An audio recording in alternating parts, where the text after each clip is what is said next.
Start. Hello, नमस्कार, good evening मेरे शेर शेर उत्कर्ष परिवार में आप सभी का दिल खोलकर स्वागत है। Very very good evening to all of you. बहुत ही महत्वपूर्ण क्लास आप जानते हैं चल रही है हमारी आवर सारणी प्रोडक्ट टेबल, और जो आपने प्यार दिखाया उसके लिए आभार। मतलब जितने मैसेज मेरे पास आए, इंस्टाग्राम पर आए या प्ले स्टोर की रेटिंग में आए, वहां पर आपने जो बात लिखी कि साइंस पहली बार पढ़ी और अच्छी लगी पढ़ने में, यही मेरे लिए अचीवमेंट की तरह है ना। तो हम आवर सारणी पढ़ रहे थे, मैंने पदार्थ पढ़ा दिया, परमाणु पढ़ा दिया, आवर सारणी हमारी चल रही थी। आवर सारणी में पहली क्लास हमारी हो चुकी थी, और सबसे पहले मैंने आपको बताया भाई मेंडलीफ ने क्या कहा, फिर मोजले ने क्या कहा। देखो, डोबेनियर वाली बात मैं सबसे लास्ट में लिखाऊंगा आपको ना, न्यूलैंड और डोबेनियर वाली बात जो है सबसे लास्ट में पढ़ने वाले, ठीक है। इसके बाद मैंने आपको बहुत कुछ पढ़ाया, जो इसके अलावा जो पॉइंट थे आपके, कि जो आवर सारणी है उसमें अगर हम बात करें कि अगर हम टॉप टू बॉटम अगर आते हैं तो याद कीजिए, एक बार याद कीजिए हमारा डायग्राम क्या था। जो पहले पढ़ा उसको रिवाइज करते हैं, ठीक है। मैंने आपसे कहा हाइड्रोजन की बात करी, मैंने आपसे इलेक्ट्रॉनिक विन्यास एक हो गया, इसके बाद लिथियम आया, इसमें 2 और 1 हो गया, याद है कि आपको। फिर सोडियम आया जिसमें 2, 8 और 1 हो गया है। इसके बाद पोटेशियम आ गया जिसमें 2, 8, 8 और 1 हो गया है, ठीक है। मैंने आपसे कहा कि इनके भाइतम कोश में कितने हैं, 1 इलेक्ट्रॉन है सबके अंदर, ये आपको ध्यान रखना है, ठीक है। इसके अलावा मैंने आपसे कहा कि ऊपर से नीचे आने पर क्या हो रहा है, ऊपर से नीचे आने पर जो कोष की संख्या है, जो कोष की संख्या है वो लगातार बढ़ रही है। आपको दिख रहा है, पहले में केवल 1 कोष है, दूसरे में 2 हो चुके हैं, फिर 3 हो चुके हैं, फिर 4 हो चुके हैं, तो कोष की संख्या बढ़ रही है। मैंने आपसे कहा इसका मतलब यह है कि जो परमाणु त्रिज्या जो है वो बढ़ रही है, ठीक है। अगर कोष की संख्या बढ़ रही है तो अंतिम जो इलेक्ट्रॉन है उसकी नाभिक से दूरी बढ़ रही है, वो डायग्राम हमने बनाया था, ठीक है। परमाणु त्रिज्या बढ़ रही है, और दोस्तों अगर अंतिम जो इलेक्ट्रॉन है उसकी नाभिक से दूरी बढ़ रही है, मतलब अट्रैक्शन फोर्स क्या हो रहा है, कम हो रहा है। क्या हो रहा है, अट्रैक्शन फोर्स जो है कम हो रहा है। इसलिए जो इलेक्ट्रॉन है, अब अंतिम जो इलेक्ट्रॉन होगा उसको बाहर निकालने के लिए जो हमारी जो एनर्जी लगने वाली है वो भी कम लगने वाली है, ठीक है। तो यहाँ पर जो आयनन क्षमता होने वाली है यह भी कम होने वाली है, यह भी हमने बात की, ठीक है। और मैंने आपसे कहा था कि जो इलेक्ट्रॉन जो बंधुता होने वाली है, कि नाभिक जो इलेक्ट्रॉन को, नाभिक जो अंतिम जो इलेक्ट्रॉन है उसको जो अपनी ओर खींचता है, याद कीजिएगा, वो भी क्या होने वाला है, वो भी कम होने वाला है। क्योंकि मैंने कहा कि अंतिम जो इलेक्ट्रॉन है उसकी दूरी बढ़ती जा रही है नाभिक से, तो मतलब कि अट्रैक्शन पावर जो है कम हो रही है, ठीक है। इसको मैंने कहा जो इलेक्ट्रॉनिक जो आपके जो जो विद्युत ऋणात्मकता जो है, इलेक्ट्रो जो नेगेटिविटी है, यह भी कम हो रही है, यह भी हमारी बात हो चुकी थी, ठीक है। इतनी बात हम लोग कर चुके हैं, यस या नो। अब बात करते हैं किसकी, अब बात करते हैं हमारी लेफ्ट टू राइट की बात करते हैं, ठीक है। ये तो पढ़ चुके हैं हम लोग जो है। अब बात करते हैं लेफ्ट टू राइट की, तो लिखिएगा, अब हम बात कर रहे हैं लेफ्ट टू राइट, मतलब एक ही आवर्त हो। कहने का मतलब यह है कि आवर्त एक ही हो, एक ही आवर्त में, एक ही आवर्त के अंदर अगर हम बाएं से दाएं जाएं, ठीक है, एक ही आवर्त में अगर हम बाएं से दाएं जाएं, ठीक है, एक ही आवर्त में अगर हम बाएं से दाएं जाएं तो क्या प्रभाव पड़ता है, हमें वो पढ़ना है, ठीक है। टॉप टू बॉटम पढ़ चुके हैं हम लोग जो है। अगर हम एक ही वर्ग के अंदर ऊपर से नीचे आते हैं तो क्या प्रभाव पड़ता है, वो मैंने लिखा दिया। हर वर्ग के अंदर ऐसा ही प्रभाव पड़ने वाला है, ठीक है। आवर्त सारणी में अगर ऊपर से नीचे अगर मैं आता हूं तो परमाणु त्रिज्या बढ़ती है और बाकी सारी चीजें कम होती है, इतना ध्यान रखना है, ठीक है। परमाणु त्रिज्या बढ़ती है और बाकी सारी चीजें कम होती हैं। समझा दिया मैंने आपको कैसे कम होती है ना। अब बात करते हैं इसकी कि लेफ्ट टू राइट अगर हम आते हैं, देखिएगा ये आवर्त सारणी आपके सामने दिखाई दे रही है। ऐसे तो हम लोग पढ़ चुके हैं ना, ऐसे तो पढ़ चुके हैं। अब हमें पढ़ना है कि अगर लेफ्ट टू राइट अगर मैं आ गया तो क्या प्रभाव पड़ने वाला है, ठीक है। हम दोस्तों एक आवर्त लेते हैं, कोई भी ले लीजिए, आपकी मर्जी हो। जो हम ले रहे हैं आवर्त नंबर 3 ले रहे हैं, ठीक है, जिसमें सोडियम है, जिसमें मैग्नीशियम है, और इधर कौन है आपके, इधर एल्यूमिनियम है, फिर सिलिकॉन है, और फिर फास्फोरस है, फिर सल्फर है, फिर क्लोरीन है, और फिर आर्गन है ना। हमें सारे तो लेंगे नहीं, समझने में खराबी होगी। हम शुरू के 2 या 3 ले लेते हैं, ठीक है। चलो 3 लेते हैं, ठीक है। हम शुरू के 3 लेते हैं, 11, 12, नंबर 13, ठीक है। हम इनका एग्जाम्पल ले रहे हैं, चलिएगा लिखिए मेरे साथ में। हम एग्जाम्पल किसका ले रहे हैं, एक तो ले रहे हैं सोडियम का एग्जाम्पल, ठीक है। एक ले रहे हैं किसका, मैग्नीशियम का एग्जाम्पल ले रहे हैं, और एक ले रहे हैं किसका, एल्यूमिनियम का एग्जाम्पल है। ये आवर्त 3 के एलिमेंट है। किसके? आवर्त 3 के एलिमेंट है। इसे हम बोलते हैं सोडियम। क्या बोलते हैं? इसको हम लोग सोडियम कहते हैं। इसे बोलते हैं क्या? इसे बोलते हैं मैग्नीशियम। क्या बोलते हैं इसको? मैग्नीशियम कहते हैं। और इसे हम लोग क्या बोलते हैं? एल्यूमिनियम कहते हैं ना। इसको हम लोग जो है एल्यूमिनियम कहते हैं। यह है 3 आपके सामने जो है एलिमेंट, ठीक है। इनका परमाणु क्रमांक क्या है? देखो मैं पहले ही लिखा चुका हूं, सारी चीजें सिस्टमेटिक ढंग से आगे बढ़ रही है ना। मैंने पहले परमाणु क्रमांक लिखा है आपको, क्यों लिखा है? जिससे यहां पर समस्या ना हो। तो याद कीजिएगा, जेड की वैल्यू कितनी यहां पर? जेड की वैल्यू जो है यहाँ 11 है, यहाँ 12 है और यहाँ 13 है, ठीक है। यस या नो? अगर पूछूं आपसे प्रोटॉन जो है इसकी वैल्यू कितनी है? जो जेड की वैल्यू वही प्रोटॉन की वैल्यू 11, 12 और 13, ठीक है। अब निकालो इसका इलेक्ट्रॉनिक विन्यास। एक बार वही वाली चीज बनाओ। देखो मैंने कहा आपसे, यह है दोस्तों नाभिक हो गया। क्या ये नाभिक हो गया? यहां आप सोडियम लिख दीजिए, ठीक है। नाभिक हो गया, सोडियम लिख दीजिए। इसके चारों ओर पहली ऑर्बिट में कितने आएंगे? पहली जो ऑर्बिट है उसमें 2 इलेक्ट्रॉन आएंगे। मैं आपको पहले भी बोल चुका हूं ना, पहली में 2 आते हैं, बाकी जितनी होती हैं आगे वाली उनमें 8 आते हैं, ठीक है। पहली के बाद दूसरी जो होगी उसमें कितने आने वाले हैं? इसमें आने वाले हैं आपके 8। कितने आने वाले हैं? इसमें आने वाले हैं आपके 8। तो 1 2 3 4 5 6 7 और 8, ठीक है। और 2 और 8 10 हो चुके हैं। अभी 1 इलेक्ट्रॉन बाकी है हमारा यहाँ पर। तो 1 इलेक्ट्रॉन जो है वो यहां पर आने वाला है। तो ये कितना हो गया आपके? ये हो गया 11वां नंबर वाला इलेक्ट्रॉन, ठीक है। तो 11 इलेक्ट्रॉन है इसके अंदर। जितना जेड उतना ही पी उतना ही इलेक्ट्रॉन होता है। तो 11 इलेक्ट्रॉन यहां पर थे। तो पहले में 2 आ गए, पहले में 2 आ गए, दूसरे में 8 आ गए और तीसरे में 1 आ गया। अब तक तो आप निकालना सीख चुके होंगे, ये वाला पॉइंट है ना। इसका निकालिए फटाक से और इसका भी निकाल दीजिए ना। दोनों को बना दीजिए फटाक से। मैं बना रहा हूं यहां पर, आप भी साथ में बना लीजिए ना। देखिएगा यहां पर लिख दीजिए आप मैग्नीशियम लिख दीजिए। और मैंने कहा आपसे पहले में कितने आए? पहले में 2 आ गए। इसके बाद दूसरे में 1 2 3 4 5 6 7 और 8 आ गए। 2 और 8 10 हो गए, 11 और 12 आ गए, ठीक है। आगे बढ़िएगा। तीसरा हमारा यहां बना लीजिए। ये हमारा हो गया कौन सा? एल्यूमिनियम हो गया है। इसके बाहर 2 इलेक्ट्रॉन यहां पर, 8 यहां पर और 3 यहां पर, ठीक है। देखिए बनाइएगा। मैंने कहा 2 तो यहां पर हो गया, 1 2 3, सॉरी है ना, गलत हो गए। देखिए 2 तो यहां पर हो गया, 1 और 2। इसके अलावा 1 2 3 4 5 6 7 8, ठीक है। और फिर 1 2 और 3 हो गए ना 13। ये 2 8 2 हो गया है और ये 2 8 3 हो गया है। इसमें तो कोई भी दिक्कत आपको नहीं आनी चाहिए। तो पहले वाला सिस्टम ही जो है वो मैंने यहाँ पर बना दिया है। ये सेम टू सेम पहले वाला सिस्टम ही, ठीक है। अब मुझे बताओ, अगर मैं आपसे यहाँ पर पूछूं कि सोडियम के अंदर कोष कितने हैं? देखिए कोष कितने हैं यहाँ पर। तो 1 2 3, भाई 3 ही तो कोष हैं, 1 2 3। इसमें भी 1 2 3, इसमें भी 1 2 3।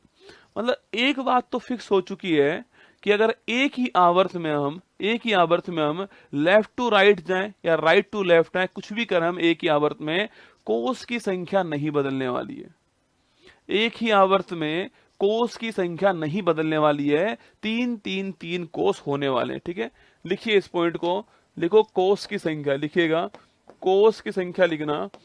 और मैंने आपसे कहा कि अगर मैं एक ही आवर्त में, यह सोडियम हो गया, यह मैग्नीशियम हो गया है और ये एल्यूमिनियम हो गया है, ठीक है।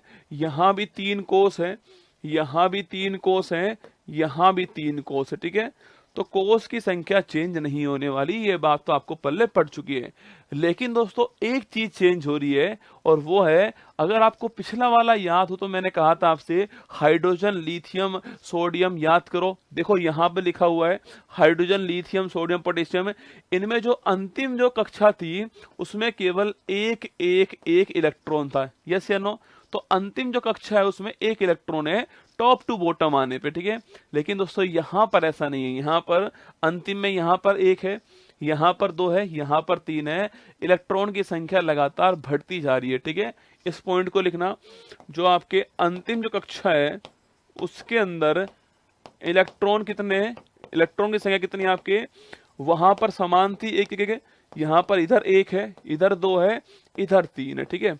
अब देखिएगा, अगर आपसे पूछूं कि ये जो सोडियम का जो नाभिक है उसमें प्रोटॉन कितने आपके 11 प्रोटॉन होंगे, ठीक है। जो मैग्नीशियम का जो नाभिक है उसमें प्रोटॉन 12 होने वाले हैं, ठीक है। और जो एल्यूमिनियम का आपके नाभिक है उसमें प्रोटॉन 13 होने वाले, यस या नो। और तीनों का जो अंतिम जो इलेक्ट्रॉन है वो समान दूरी पर है, अरे यस या नो। भाई तीनों में 3 ऑर्बिट हैं, तीनों में 3 ऑर्बिट हैं, तो अंतिम इलेक्ट्रॉन आपके समान दूरी पर है। अब मुझे बताओ, इस इलेक्ट्रॉन को अगर ये नाभिक खींचेगा यहाँ पर, तो अगर यहाँ प्रोटॉन की संख्या अधिक होगी तो ये अधिक बल से खींचने वाला है। अगर दोस्तों यहाँ पर मोटा आदमी बैठा होगा तो वो अधिक बल से खींचेगा। यहाँ 11 प्रोटॉन है, यहाँ 12 प्रोटॉन है और यहाँ 13 प्रोटॉन है। तो अगर मैं ऐसे बढ़ता हूं तो मेरे नाभिक के अंदर जो प्रोटॉन की संख्या है वो बढ़ने वाली है। और दोस्तों अगर प्रोटॉन की संख्या बढ़ेगी तो प्रोटॉन जो है, जो अंतिम जो इलेक्ट्रॉन है, उसको उतनी ही तेजी से आकर्षित करने वाला है, मतलब अट्रैक्शन फोर्स बढ़ने वाला है। और दोस्तों अगर अट्रैक्शन फोर्स बढ़ेगा तो आकार कम होगा। क्या होगा? अगर अट्रैक्शन फोर्स बढ़ेगा तो आकार कम होगा। आइए चलते हैं, लिखिए पहला पॉइंट लिखिएगा। मैंने आपसे ये कहा लिखना प्रोटॉन की, मैंने आपसे कहा हम बात करते हैं पहला पॉइंट परमाणु त्रिज्या की बात करते हैं, ठीक है। देखिएगा, अगर मैं इधर से इधर गया तो देखना, मैंने कहा कि नाभिक में जो प्रोटॉन की संख्या है वो बढ़ने वाली है, ठीक है। नाभिक में प्रोटॉन की संख्या बढ़ने वाली है ना, नाभिक में प्रोटॉन की संख्या बढ़ने वाली, ठीक है। पिछले वाले में तो क्या था, पिछले वाले में तो कोष की संख्या बढ़ रही थी, पर यहां पर कोष तीनों में बराबर है ना, तो यहां पर तो कोष बराबर है। यहां पर हमें किससे निकालना है? यहां पर हमें जो नंबर ऑफ प्रोटॉन्स हैं वहां से सारी बातें निकालनी है, ठीक है। देखिएगा, नाभिक में प्रोटॉन की संख्या बढ़ने वाली है, और सो अगर ऐसा होगा तो लिखना, ऐसा होगा तो आपके जो अंतिम इलेक्ट्रॉन होगा, अंतिम इलेक्ट्रॉन को अपनी ओर आकर्षित करने की क्षमता भी बढ़ने वाली, ठीक है। करने की क्षमता भी बढ़ने वाली है ना, मतलब कि अट्रैक्शन फोर्स बढ़ने वाला है। क्या कहना है? अट्रैक्शन फोर्स जो है वो आपका बढ़ने वाला है, ठीक है। और इससे क्या होगा? इससे आपके जो परमाणु त्रिज्या होगी, जो परमाणु का जो आकार होगा वो कम होने वाला है। अरे भाई, अट्रैक्शन फोर्स अधिक होगा तो आकार अपने आप कम हो जाएगा, ठीक है। परमाणु का आकार जो है वो छोटा होने वाला है, मतलब कि जो परमाणु त्रिज्या है उसमें कमी होने वाली, ठीक है। जो परमाणु त्रिज्या है इसमें कमी होने वाली है। तो अगर सवाल पूछूं आपसे कि एक ही आवर्त में अगर मैं लेफ्ट टू राइट जाता हूं तो जो मेरा आपके परमाणु त्रिज्या है वो आपके कम होने वाला, ये बात समझ में आपको आ चुकी होगी। क्यों कम होने वाला है? क्योंकि प्रोटॉन की संख्या बढ़ने वाली है, नाभिक अधिक मजबूत होने वाला है। नाभिक पर अगर प्लस चार्ज बढ़ेगा, क्योंकि प्रोटॉन के ऊपर प्लस है, नाभिक के ऊपर प्लस चार्ज बढ़ेगा तो जो इलेक्ट्रॉन को जो खींचने वाली पावर है वो अधिक हो जाएगी। और अगर खींचने वाली पावर अधिक होगी तो अपने आप क्या होगा? अपने आप जो है उसका साइज जो है कम होने लग जाएगा, ठीक है। तो पहला पॉइंट आपके जो परमाणु त्रिज्या है वो कम होगी। और एक बात ध्यान रखनी है, हमेशा परमाणु त्रिज्या की उल्टी क्या होती है? इलेक्ट्रोनेगेटिविटी होती है। कैसे होती है अब चेक करते हैं, ठीक है। तो ये पॉइंट आपके सामने यहां पर हो गया है। नाभिक में अगर प्रोटॉन की संख्या बढ़ेगी तो अंतिम जो इलेक्ट्रॉन है उसको अपनी ओर अट्रैक्ट करने की जो पावर है वो बढ़ने वाली है। अगर ऐसा होगा तो आपके परमाणु त्रिज्या जो है कम होने वाली है, ठीक है। चलिए लिख लिए फटाक से। ये सारी बातें लिखनी है, आज तो आपको याद रहेंगी, 50 दिन बाद आप भूलो क्यों हुआ था ऐसा। तो क्यों हुआ ऐसा उसके लिए मैं लिखवा रहा हूं आपको, है ना। बुक्स में सीधा तो लिखा ही होता है कि भाई ऐसे आने पर क्या प्रभाव पड़ता है, लिखा होता है सीधा बुक्स में, तो है ना। चलिए नंबर 2 लिखिए आप लोग, नंबर 2 लिखिए इलेक्ट्रोनेगेटिविटी।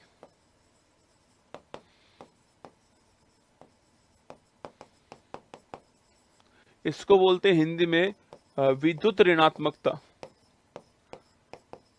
इसकी डेफिनेशन कल भी मैंने लिखाई थी ना। इसका केवल दोस्तों मतलब इतना सा ही है कि जो बाहरी जो ऑर्बिट है उसमें जो इलेक्ट्रॉन है उसको अपनी ओर जो खींचने की जो पावर है उसे ही कहते हैं हम लोग क्या बोलते हैं, इलेक्ट्रोनेगेटिविटी कहते हैं। ठीक है, मैंने कल भी कहा था, फिर भी लिख लीजिए। बाहरी कक्षा में उपस्थित इलेक्ट्रॉन को अपनी ओर खींचने की क्षमता, ये होती है क्या, ये होती है आपकी इलेक्ट्रोनेगेटिविटी। ठीक है, अपनी ओर खींचने की जो पावर होती है वो होती है इलेक्ट्रोनेगेटिविटी। अगर मैंने पूछा आपसे, अगर मैं इधर से ऐसे इधर आऊंगा तो मुझे बताओ आपके कि यहाँ तो सोडियम है जहां पर 11 प्रोटॉन है, यहाँ मैग्नीशियम है जहां 12 प्रोटॉन है, और यहाँ एल्यूमिनियम है जहां पर 13 प्रोटॉन है। तो आप मुझे बताओ, अगर मैं इधर से इधर आऊंगा तो नाभिक कहां पर मजबूत है? नाभिक यहाँ पर अधिक पावरफुल है, अधिक पॉजिटिव चार्ज वाला है। तो अगर अधिक पॉजिटिव चार्ज वाला नाभिक यहाँ पर है तो ये इलेक्ट्रॉन को अपनी ओर खींचने की जो पावर होगी वो भी बढ़ने वाली है। ठीक है, तो लिखिएगा मेरे साथ में, अगर मैं ऐसे यहां से यहां गया तो क्या दोस्तों होने वाला है, तो नाभिक में प्रोटॉन जो है इसकी संख्या बढ़ने वाली है। ठीक है, पहला पॉइंट। तो सेकंड पॉइंट लिखना आप लोग, सेकंड पॉइंट लिखिएगा। इससे क्या होगा, इससे अट्रैक्शन पावर जो है वो बढ़ने वाली है। और यही तो पूछा है आपसे, देखो लिख रहा है ना, अपनी ओर खींचने की पावर कैसे होगी, तो लिखना इलेक्ट्रोनेगेटिविटी जो है, जो नेगेटिविटी है आपके, जो नेगेटिविटी है ये भी बढ़ने वाली है। और मैंने अभी जस्ट पहले कहा आपसे कि जो परमाणु त्रिज्या है इसका उल्टा कौन होता है, इसका उल्टा होता है इलेक्ट्रोनेगेटिविटी। ये पॉइंट आप लिख लीजिए यहाँ पर, है ना, डब्बा बना लीजिए ऐसे और लिख लीजिए, जो परमाणु त्रिज्या होती है, इस परमाणु त्रिज्या का उल्टा कौन होता है, उल्टा होता है इलेक्ट्रोनेगेटिविटी, है ना। इलेक्ट्रोनेगेटिविटी जो है आपके, ये इसका उल्टा होता है। ठीक है, ये भी आपको छापना है। परमाणु त्रिज्या का उल्टा कौन होता है आपके, विद्युत ऋणात्मकता जो है ये इसकी उल्टी होती है। ठीक है, नोट कर लेना। तो अगर मैं आवर्त में लेफ्ट टू राइट अगर आता हूं तो प्रोटॉन की संख्या बढ़ने वाली है ना। अगर नाभिक में प्रोटॉन अधिक होगा तो नाभिक के ऊपर पॉजिटिव चार्ज अधिक होगा, जिससे वो अंतिम जो इलेक्ट्रॉन हमारा, जो अंतिम जो ऑर्बिट में इलेक्ट्रॉन है उसको अपनी ओर खींचने की पावर जो है अधिक जनरेट करने वाला है। तो जो पावर जो होगी वही क्या होती है, इलेक्ट्रोनेगेटिविटी होती है। और अगर अधिक पावर से वो अपनी ओर खींचेगा तो उसका साइज कम होने वाला है। तो मैंने यही तो कहा आपसे, परमाणु त्रिज्या कम होगी तो ये है बढ़ने वाली है। ये आपके थंब रूल है ना, थंब रूल है, ये हमेशा ऐसे ही होगा। ठीक है,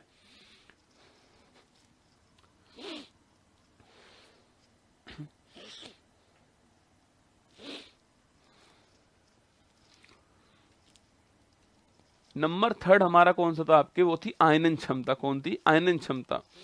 मैंने आपसे कहा था कि जो अंतिम जो कक्षा है उसमें जो इलेक्ट्रॉन है उसको मुझे बाहर निकालना है, तो बाहर निकालने के लिए जो एनर्जी मुझे देनी पड़ेगी उसकी बात हम लोग करने वाले। ठीक है, तो लिखिएगा नंबर थर्ड कौन सा है, नंबर थर्ड आपका कौन सा हो गया, वो हो गया है आयनन क्षमता। और मैंने कल भी कहा था आपसे, इसका अर्थ होता है कि बाहरी कक्षा में उपस्थित इलेक्ट्रॉन को बाहर निकालने के लिए दी गई ऊर्जा, बाहर निकालने के लिए दी गई जो ऊर्जा होती है, इसे हम लोग क्या बोलते हैं, इसे हम लोग जो है आयनन क्षमता कहते हैं। ठीक है, अब देखिए, लगाओ अपनी खोपड़ी।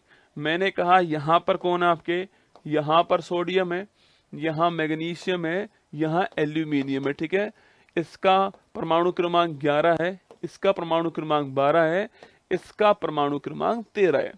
सवाल ये कह रहा है कि जो बाहरी जो इलेक्ट्रॉन होगा उसको मुझे बाहर निकालना है। ठीक है, यहाँ दोस्तों, यहाँ पर जो नाभिक है इसमें प्रोटॉन 11 है। ठीक है, मतलब इसके ऊपर 11 प्लस चार्ज है, और जो इलेक्ट्रॉन जो घूम रहा है नाभिक में यहाँ पर, वो आपके यहाँ पर ऐसे दिखाई दे रहा है। ठीक है, यहां पर कंडीशन क्या है, यहां पर कंडीशन आपके यहां 12 प्लस चार्ज है और इलेक्ट्रॉन यहां पर ऐसे घूम रहा है, ठीक है। यहां पर 13 प्लस चार्ज है और जो इलेक्ट्रॉन है वो यहां पर ऐसे घूम रहा है। अब मुझे आप एक बात बताओ कि इन तीनों कंडीशन में कहां पर अट्रैक्शन फोर्स अधिक होगा। अभी मैंने कहा भाई जिसका नाभिक पावरफुल होगा वहां पर अट्रैक्शन फोर्स अधिक होगा, ठीक है। तो यहां जो फोर्स लग रहा है वो इसकी तुलना में यहां पर अधिक होगा, इसकी तुलना में यहां पर अधिक होगा, ठीक है। तो अगर ऐसे में आऊंगा तो जो मेरा अट्रैक्शन फोर्स जो है, अट्रैक्शन फोर्स जो है वो अधिक होने वाला है, ठीक है। अट्रैक्शन फोर्स अधिक होने वाला है। अब सोचिए अगर मुझे इस इलेक्ट्रॉन को मान लो एग्जांपल के तौर पर लिखना, मान लो कि मुझे यहाँ पर 5 न्यूटन फोर्स जो है अंदर की ओर लग रहा है, ठीक है। यहाँ पर 10 न्यूटन फोर्स जो है अंदर की ओर लग रहा है, ठीक है। और यहाँ पर जो 15 न्यूटन फोर्स है आपके वो यहाँ पर अंदर की ओर लग रहा है, ठीक है। ऐसा मान लो ना, मैंने कहा ना बढ़ रहा है। तो मुझे ये बताओ कि अगर इस इलेक्ट्रॉन को यहीं पर दोस्तों रहना है तो मुझे बाहर की ओर कितना आपके, मुझे बाहर की ओर 5 लगाना पड़ेगा, यहां पर बाहर की ओर 10 लगाना पड़ेगा, यहां बाहर की ओर 15 लगाना पड़ेगा। और अगर मुझे इसको इलेक्ट्रॉन को यहां से बाहर निकालना है, इसको मुझे बाहर धकेलना है, तो पक्की दोस्तों बात है कि यहां पर 5 से अधिक, मान लो 6, मान लो यहां पर 6 लगा दिया, ठीक है। यहां पर हमने 11 लगा दिया और यहां पर हमने 16 लगा दिया। तो मुझे ये बताओ अगर मैं इधर से इधर जा रहा हूं तो जो बाहर निकालने के लिए जो क्षमता लगानी पड़ रही है वो बढ़ रही है। यहाँ 6 न्यूटन था, यहाँ 11 न्यूटन है और यहाँ 16 न्यूटन हो गया। तो लिखना अट्रैक्शन फोर्स बढ़ेगा, तो लिखिएगा तो इलेक्ट्रॉन को बाहर निकालने के लिए, इलेक्ट्रॉन को बाहर निकालने के लिए, बाहर निकालने के लिए, बाहर निकालने के लिए ऊर्जा जो है इसकी मात्रा अधिक चाहिए, ठीक है। मतलब कि जो आयनाइजेशन जो एनर्जी है, क्षमता जो है वो भी आपकी अधिक होने वाली है, ठीक है। वो भी आपकी अधिक होने वाली है। तो 2 थंब रूल बन चुके हैं। अब लिखेंगे कंक्लूजन क्या निकला इसका ना, कंक्लूजन लिखेंगे, ठीक है। मतलब आपको केवल एक चीज निकालनी पड़ेगी, बाकी अपने आप चीजें अपने आप निकल जाएंगी, आपको याद ही नहीं करनी, केवल एक निकालनी पड़ेगी जो कि बहुत ही आसान है, ठीक है। देखो मैं लिखाने को तो वो पहले लिखा देता वो पॉइंट, पर मैं चाहता हूं कि आपको ये चीजें समझ में आए ना। अगर मान लो आपके घर पर कोई छोटा बच्चा हो, उसकी 10th क्लास में हो और उसके चैप्टर एनसीईआरटी में दिया हुआ हो, क्योंकि 10th क्लास का बच्चा बहुत परेशान है इस चैप्टर को लेकर के, है ना। ये कुछ ऐसे चैप्टर है जो उसके समझ में नहीं बैठते हैं, तो आप उसको समझा देना ऐसे, निश्चित मानना उसके समझ में बैठ जाएगा। और एग्जाम में सवाल पूछते हैं, बड़े बड़े सवाल आते हैं एग्जाम के अंदर, वो वहां भी ठीक करके आएगा ना।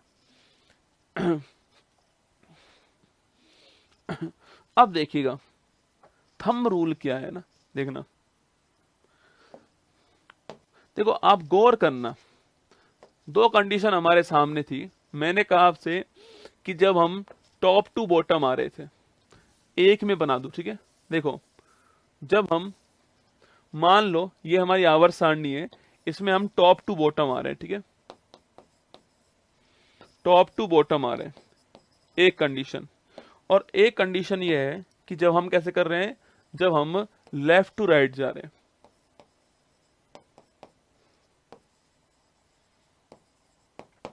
दो कंडीशन आपके सामने, टॉप टू बॉटम आ रहे हैं और लेफ्ट टू राइट जा रहे हैं। अब देखिएगा जब हम टॉप टू बॉटम बेटा आ रहे हैं तो उस कंडीशन में मैंने आपसे कहा हाइड्रोजन, हीलियम, लिथियम, बेरिलियम, याद करो कोष की संख्या बढ़ रही है। अरे यस या नो, कोष की संख्या बढ़ रही है, कोष की संख्या बढ़ रही है। और मैंने कहा आपसे इससे परमाणु त्रिज्या जो है वो बढ़ रही है ना, ये आपको याद होगा, ठीक है। फिर मैंने आपसे कहा कि इलेक्ट्रॉन की जो बाहरी कक्षा में जो इलेक्ट्रॉन है उसकी नाभिक से दूरी बढ़ रही है, मतलब कि अट्रैक्शन पावर कमजोर है, मतलब कि इलेक्ट्रोनेगेटिविटी जो है कमजोर है, ठीक है। मतलब कि जो विद्युत ऋणात्मकता जो है वो कमजोर है ना, ये क्या है, ये कमजोर है, ठीक है। जो विद्युत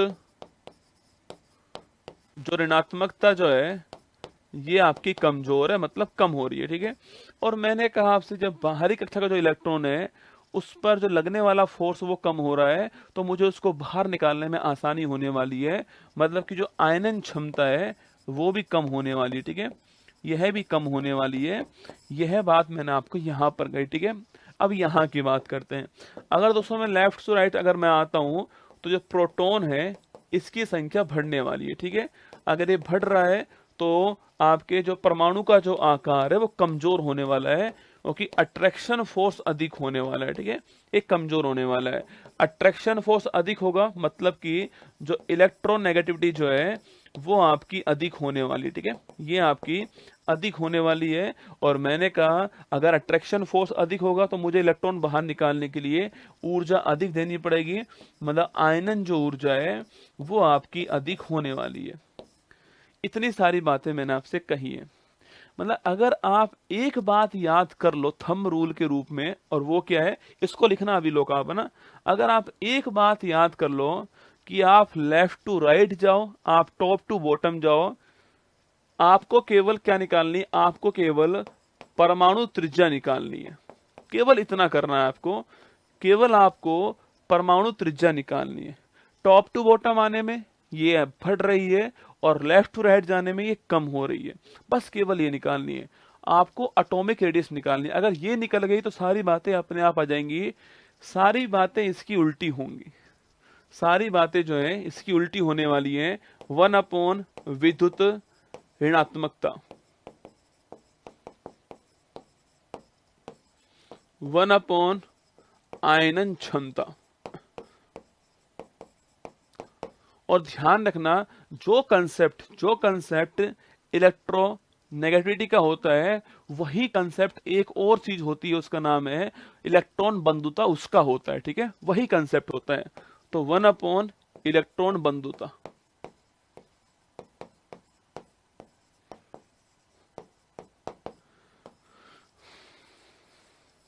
यह है थंब रूल।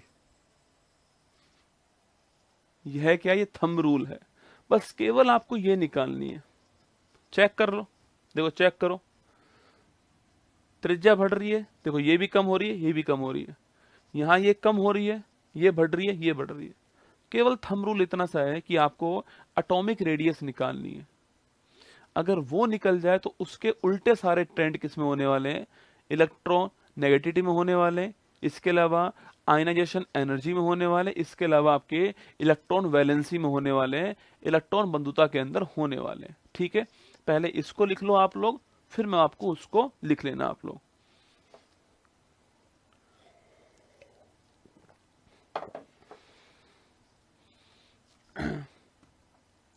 सवाल दिखाऊं आपको, आपको तो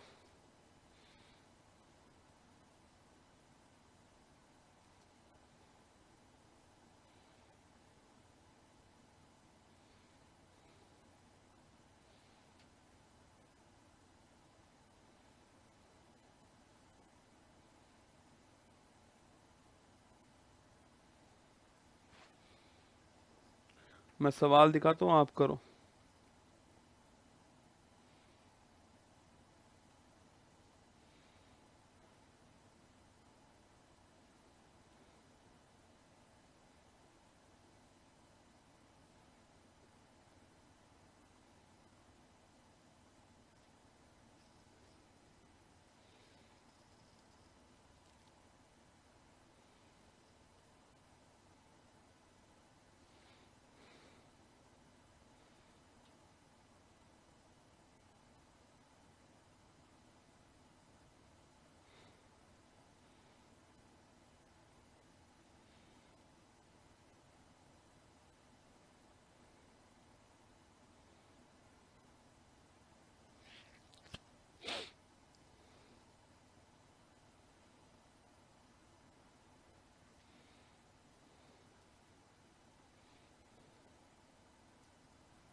लिख लिया ये वाला, आगे वाला लिखो, ये वाला लिख लो।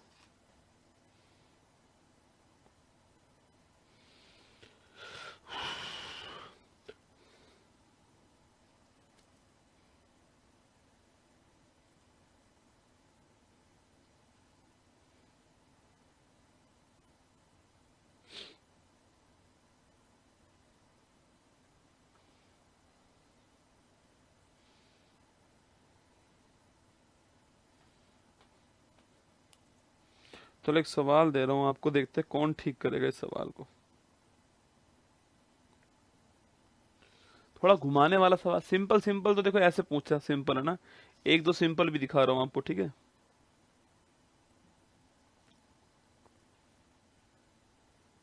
देखो सिंपल सवाल तो ऐसे आते हैं एग्जाम में।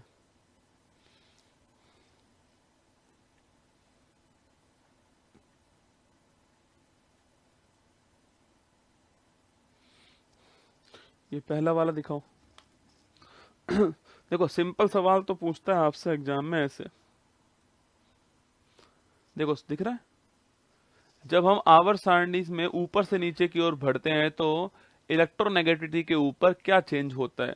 बढ़ती है, घटती है, पहले बढ़ती है फिर घटती है, पहले घटती है फिर बढ़ती है। अभी तो मैंने आपसे कहा था, अगर हम टॉप टू बॉटम अगर हम आते हैं तो टॉप टू बॉटम आने पर क्या होता है, परमाणु त्रिज्या जो है वो हमारी बढ़ती है, बाकी सारी चीजें कम होती है। मैंने अभी आपसे कहा है, वही सवाल लिखा हुआ है, ठीक है। तो आंसर होगा इसका घटती है, इसका आंसर होने वाला है।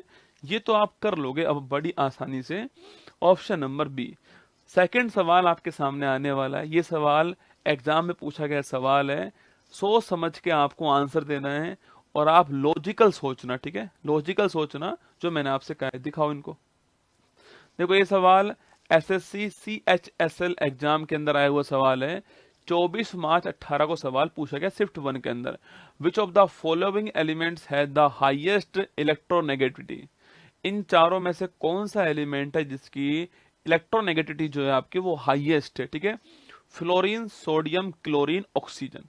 अब बताओ आप लोग क्या इसका आंसर होने वाला है, सोच के बताओ। यह आवर्त सारणी मैंने यहां पर दिखा दी आपको, यह आवर्त सारणी यहां पर है। आपको देखना है कि ये चारों एलिमेंट कहां कहां पर है। पहले तो ना इस आवर्त सारणी में देख लीजिए कि ये चारों एलिमेंट कहां कहां पर, ठीक है। मैं दिखा रहा हूं आपको, मुझे दिखाओ एलिमेंट्स कौन कौन से, दिखाओ मुझे ये चारों एलिमेंट्स कहां कहां पर। देखिए पहला जो एलिमेंट है वो कौन सा, फ्लोरीन है, ठीक है। कौन सा, फ्लोरीन है। तो फ्लोरीन आपका यहां पर नजर आ रहा है, ठीक है। ये फ्लोरीन आपको दिखाई देगा यहां पर। 17वां जो वर्ग है उसमें पहला एलिमेंट फ्लोरीन है, ठीक है। इसको हेलोजन एलिमेंट बोलते हैं ना।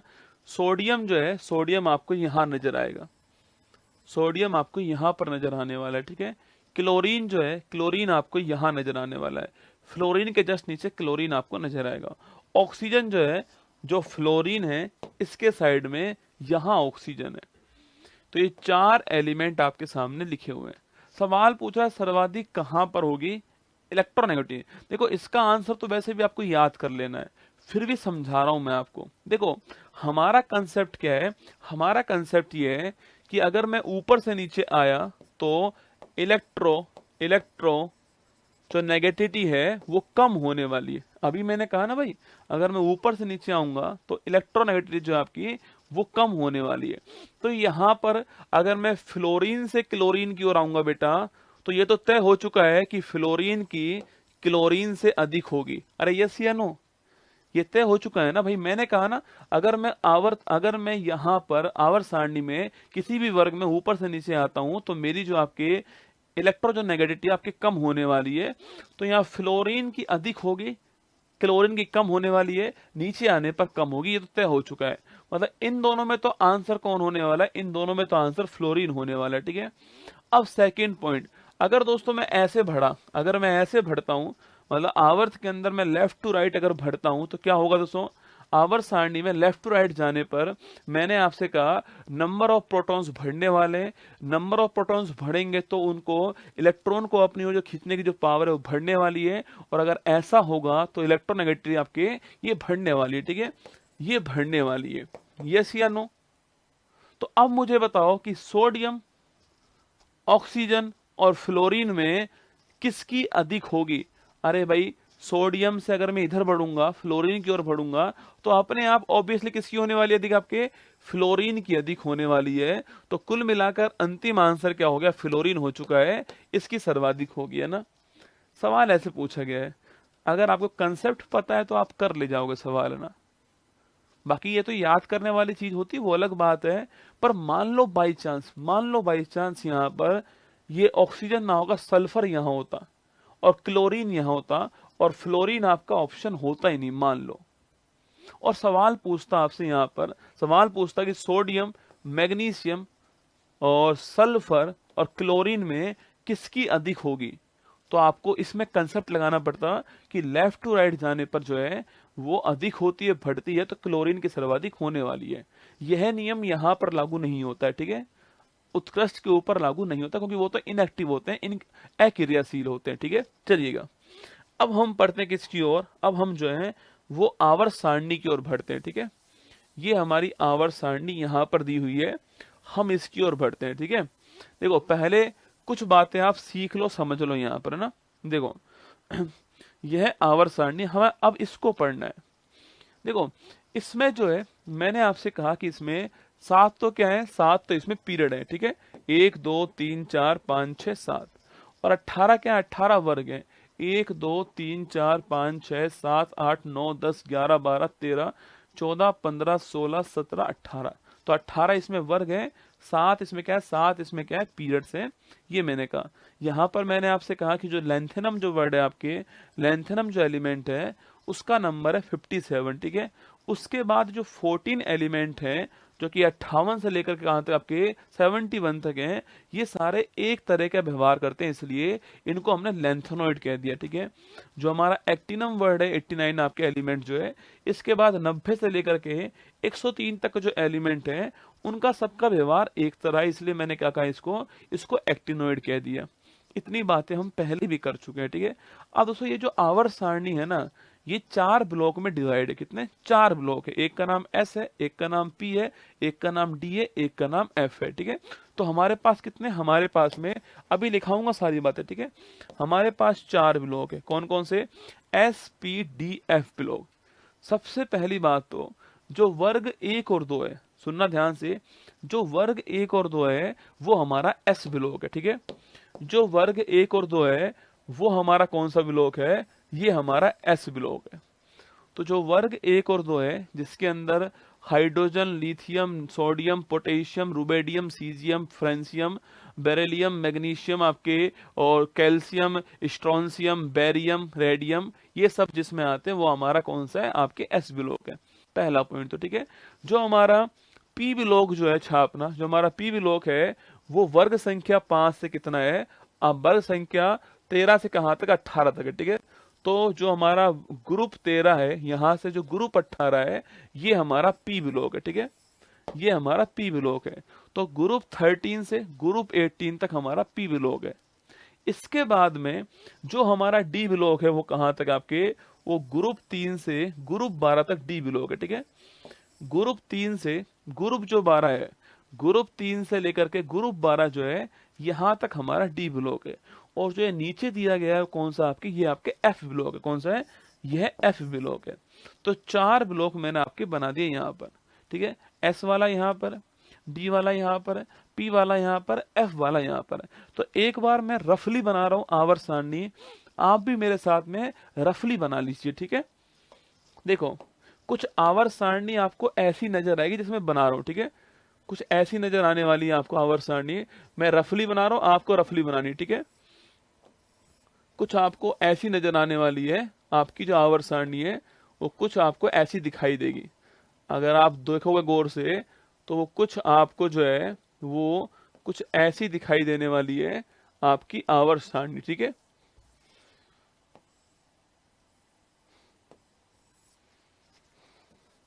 देखिए यहां पर ये कुछ आपको ऐसी दिखाई दे रही है ना, तो आपकी जो आवर्त सारणी है वो आपको कुछ ऐसी दिखाई दे रही होगी।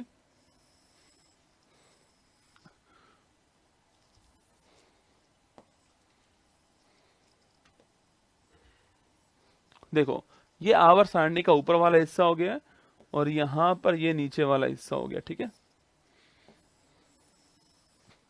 अब देखो आप, मैं इसमें लिख रहा हूं जिससे समझने में थोड़ी आसानी होगी आपको, है ना। देखो, यह हमारा वर्ग संख्या 1 है, यह हमारी वर्ग संख्या 2 है, ठीक है। तो ये जो पूरा है इसे बोलते हैं क्या, इसे बोलते हैं हम लोग एस ब्लॉक, इसे बोलते हैं एस ब्लॉक। जो हमारा वर्ग संख्या 1 और 2 है वो कौन सा ब्लॉक है, हमारा एस ब्लॉक, ठीक है। इधर जो है छापना, इधर जो है हमारा, इधर लिखिएगा, यह हमारा ब्लॉक आपके 13 हो गया है, ये 14 हो गया है, ये 15 हो गया है, ये 16 हो गया है, 17 हो गया है, ये 18 हो गया है, ठीक है। तो ये जो पूरा है, जो यहां से यहां पूरा जो है, ये हमारा पी ब्लॉक है, ये हमारा पी ब्लॉक है, ठीक है। बाकी जो आपके number 3, number 4, number 5, number 6, number 7, number 8, number 9, number 10, number 11, number 12, तो ये जो पूरा ब्लॉक है हमारा कौन सा है, ये हमारा डी ब्लॉक है, ये हमारा डी ब्लॉक है, ठीक है। और जो नीचे की ओर दिखाई दे रहा है आपको, ये हमारा ब्लॉक कौन सा है, ये हमारा एफ ब्लॉक है, जिसके अंदर कौन कौन आपके लेंथेनोइड शामिल है, लेंथेनोइड शामिल है, और इसके अलावा एक्टिनोइड शामिल है ना। तो लेंथेनोइड प्लस एक्टिनोइड जो है दोनों इसमें शामिल हैं, और ये हमारा एफ ब्लॉक है। इसमें कोई भी समस्या हो तो बताना, इसको बनाना थोड़ा आसान है ना, उसको बनाने की तुलना में आप ऐसे बना लीजिए, अपने हाथ से कर लीजिए, थोड़ा आपको अच्छा लगेगा, ठीक है। मैंने आपसे कहा कि जो पूरी जो हमारी आवर्त सारणी है, इसके अंदर वर्तमान में 118 एलिमेंट है, कितने, 118 एलिमेंट है। क्या जब शुरुआत हुई थी उस समय भी हमारे पास 118 एलिमेंट थे, नहीं थे, है ना, नहीं थे। 94 एलिमेंट ऐसे हैं जो नेचुरली हमें मिल गए, 94 एलिमेंट ऐसे हैं जो नेचुरली हमें प्राप्त हो गए। बाकी 24 एलिमेंट्स ऐसे हैं जो वैज्ञानिकों ने आपके उनको निर्मित किया है, उन्हें संश्लेषित किया है प्रयोगशालाओं के अंदर, ऐसे 24 एलिमेंट है, ठीक है। देखिएगा, अभी इसके ऊपर वापस बात करेंगे, पर आप क्या कीजिए, आप लिखिए नोट, आप लिखिए नोट, लिखिएगा कुल ज्ञात तत्व, वर्तमान में कुल ज्ञात एलिमेंट्स कितने हैं, तो वो है 118। ऑर्गेनिज्म जो है वो 118 नंबर का है ना, ऑर्गेनिज्म 118 नंबर का, ठीक है। इस 118 में से 94 ऐसे एलिमेंट हैं जो प्राकृतिक है, जो नेचुरली मिल गए हमें ना, और 24 ऐसे एलिमेंट हैं जो कि वैज्ञानिकों द्वारा संश्लेषित हैं।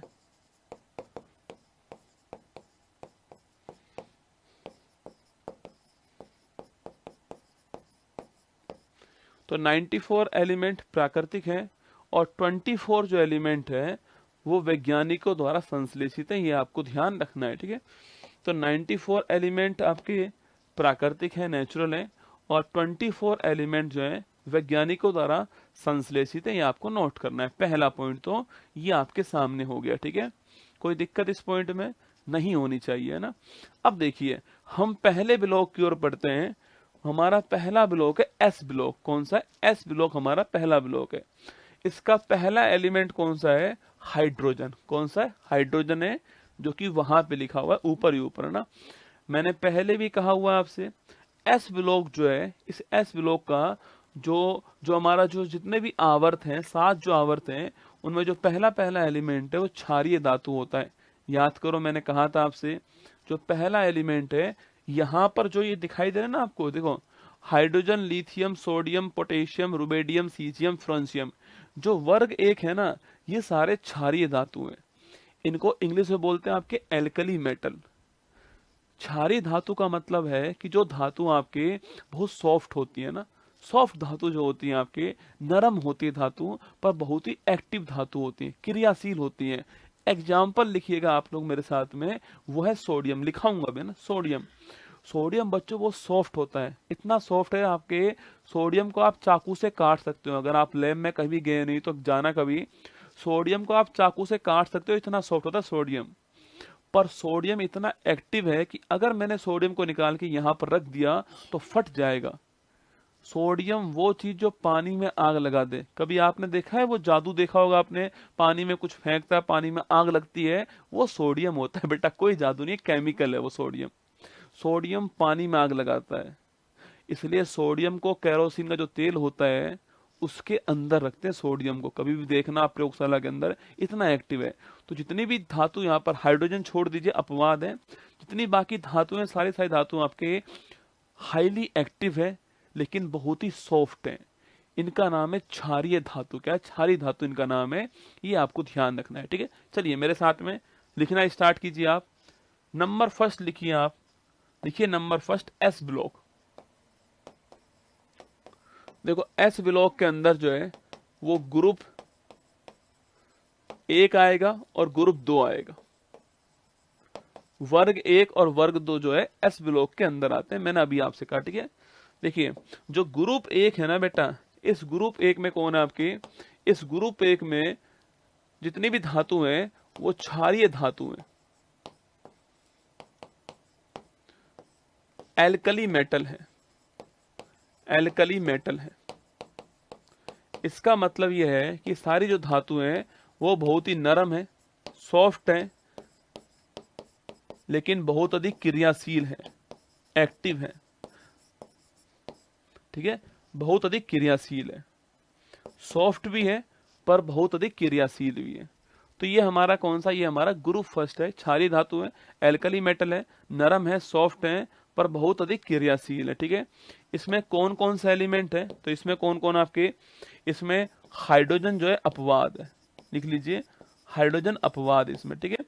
बाकी सारे एलिमेंट्स कौन कौन से इसमें देखना, बाकी एलिमेंट कौन कौन से इसमें आपके लिखिएगा। लिथियम हो गया, सोडियम हो गया, हेलिने सोडियम हो गया, पोटेशियम हो गया, आपके पोटेशियम हो गया, हेलिने के रुबेडियम हो गया, आरबी रुबेडियम हो गया लिखना, रुबेडियम हो गया, और जो आपके सीजियम है, आपके फ्रेंशियम है, ये सारे वर्ड है, ठीक है। इसको बोलते हैं लिथियम, इसको बोलते हैं सोडियम, इसे बोलते हैं पोटेशियम, इसे बोलते हैं रुबेडियम, इसे बोलते हैं सीजियम, इसे बोलते हैं फ्रांसियम। कोई दिक्कत है? मैंने पहले भी लिखाया हुआ है आपको। ये आपके सामने फर्स्ट आपके ग्रुप फर्स्ट के एलिमेंट हो गए, ठीक है। याद कीजिए जितने भी ये एलिमेंट थे, जैसे लिथियम मान लीजिए, मैंने कहा आपसे अगर किसी में केवल एक ऑर्बिट है तो उसमें अगर 2 इलेक्ट्रॉन है तो पूरा पेट भरा हुआ है उसका, और अगर बाकी जितने भी कक्षा हैं उसमें 8 अगर इलेक्ट्रॉन है तो पूरा पेट भरा हुआ है। साफ बात सुन रहे हो? अगर 2 है तो पूरा पेट भरा हुआ है पहली कक्षा के अंदर, बाकी जितनी भी कक्षा उसमें अगर 8 है तो पूरा पेट भरा हुआ है, ठीक है। लिथियम की बात करूं मैं आपसे, याद करो 3 परमाणु क्रमांक है इसका। अरे लिथियम का परमाणु क्रमांक 3 है, 3 को हमने लिखा है 2 और 1, याद है क्या आपको? 2 और 1 लिखा है। पहले में 2 है, पेट भरा हुआ है, दूसरे में 1 इलेक्ट्रॉन है इसमें जो फालतू है। अब सोचो अगर ये इस 1 इलेक्ट्रॉन का त्याग कर दे, यहां से निकाल दे बाहर इसको, तो एकदम इसका पेट भर जाएगा।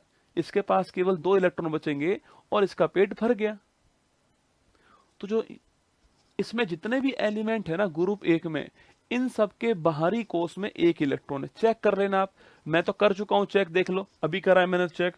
आज का पहला पेज यही था हमारा। देखो यहां पर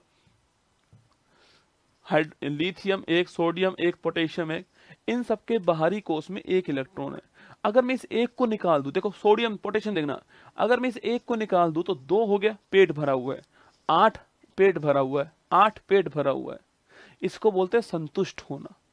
तो अगर इस 1 को मैं बाहर निकाल दूं यहां से, तो पोटेशियम आपके संतुष्ट हो जाएगा। यस या नो? तो जो बाहरी जो कक्षा है उसमें जो इलेक्ट्रॉन जो है, जिस इलेक्ट्रॉन को बाहर निकालने पर यह एलिमेंट संतुष्ट हो जाता है आपके, संतृप्त हो जाता है आपके, तो उसे बोलते हैं, उसे क्या बोलते हैं? उसे बोलते हैं इसकी बैलेंसी, उसे बोलते हैं हिंदी में संयोजकता। तो कभी सवाल पूछ लूं आपसे कि ग्रुप 1 की वैलेंसी कितनी होगी? वो होगी 1। अभी लिखाऊंगा आगे, ठीक है। चलो देखिएगा। तो एस ब्लॉक में ये सारी बातें, ठीक है। जो एस ब्लॉक में ग्रुप फर्स्ट ही हो गया। जो ग्रुप सेकंड है इसमें कौन कौन सा एलिमेंट बेटा? अरे याद करो, अभी तो मैंने दिखाया आपको। देखो ग्रुप सेकंड में कौन कौन आपके? ग्रुप सेकंड में है बेटा मांगे कार स्कूटर बाप रोए। कौन है? बेटा मांगे कार स्कूटर बाप रोए। लिखो चलो इस बात को। ग्रुप सेकंड में कौन आपके लिखना, बेटा मांगे, बेटा मांगे कार स्कूटर बाप रोए। मतलब कि beryllium, magnesium, calcium, strontium, barium और रेडियम, ये सारे। ठीक है, देख लो एक बार, लिख लो इनका नाम। लिखो बेरिलियम,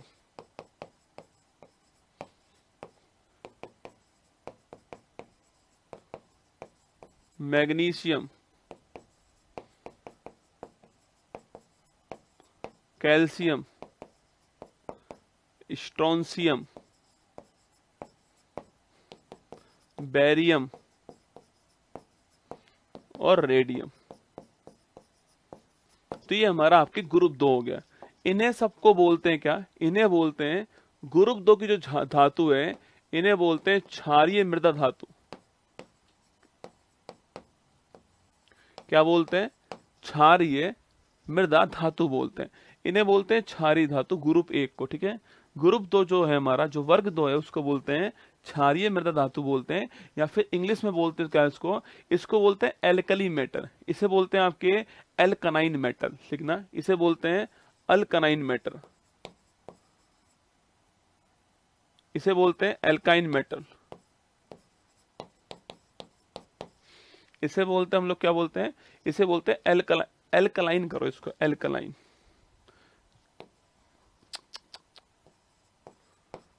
इसे बोलते हैं एल्कलाइन मेटल। अब ठीक है, इंग्लिश में बोलते हैं इसको एल्कलाइन मेटल। क्या बोलते हैं? एल्कलाइन मेटल बोलते हैं। लिखो,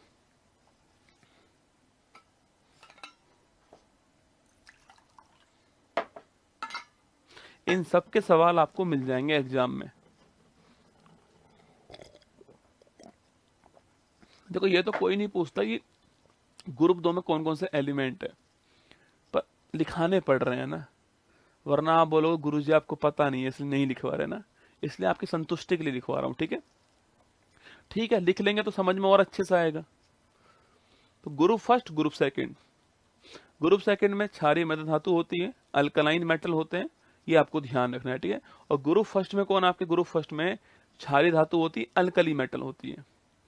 अब यहीं पर हम लगे हाथ साथ साथ में इनके जो बैलेंसी जो है वो भी लिख लेते हैं। एग्जाम में पूछता है बैलेंसी, सवाल दिखाऊंगा मैं आपको। ठीक है, देखो मेरे साथ में। तो एस ब्लॉक की वैलेंसी लिखते हैं। बैलेंसी समझ लीजिए पहले होता क्या है। संयोजकता।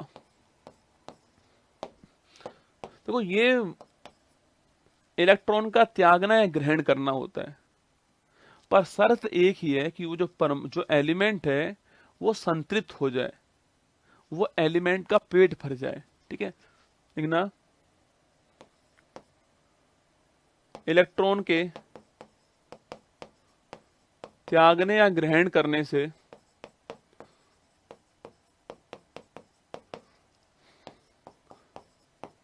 तत्व के बाह्य कोश में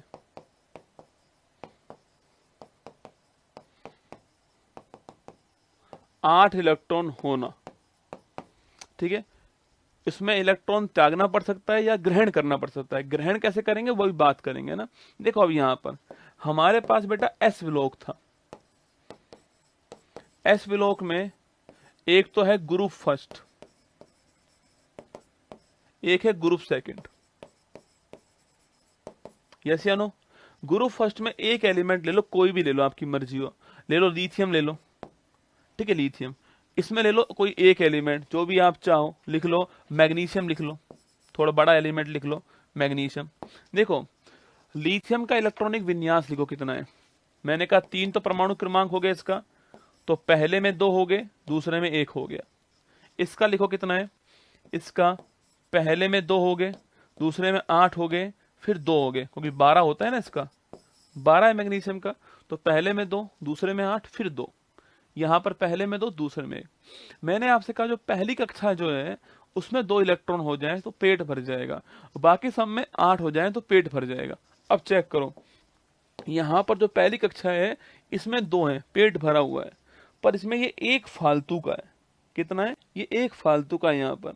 अगर ये इस 1 को त्याग दे, अगर ये इस 1 को त्याग दे तो इसके बाह्यतम कोश में केवल 2 ही बचेंगे। ठीक है, तो यहाँ पर जो 1 है अगर इसको ये त्याग दे, अगर त्याग दे तो ये जो एलिमेंट जो है वो स्थायी हो जाएगा, एलिमेंट का पेट भर जाएगा।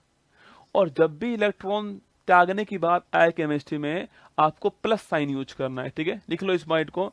इलेक्ट्रॉन अगर त्यागने की बात आए, इलेक्ट्रॉन त्यागने के लिए प्लस यूज करना है, और इलेक्ट्रॉन ग्रहण करने के लिए माइनस यूज करना है।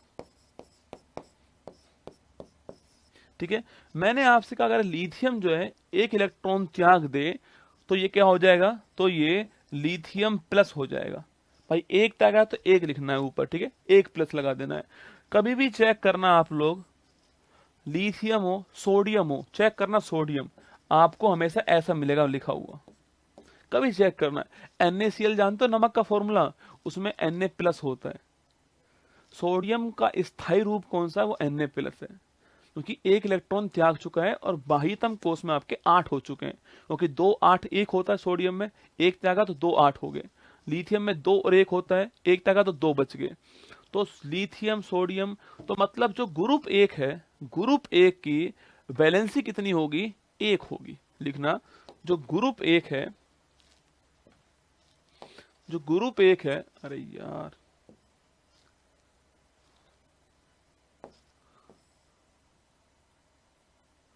एक मिनट रुक जाओ।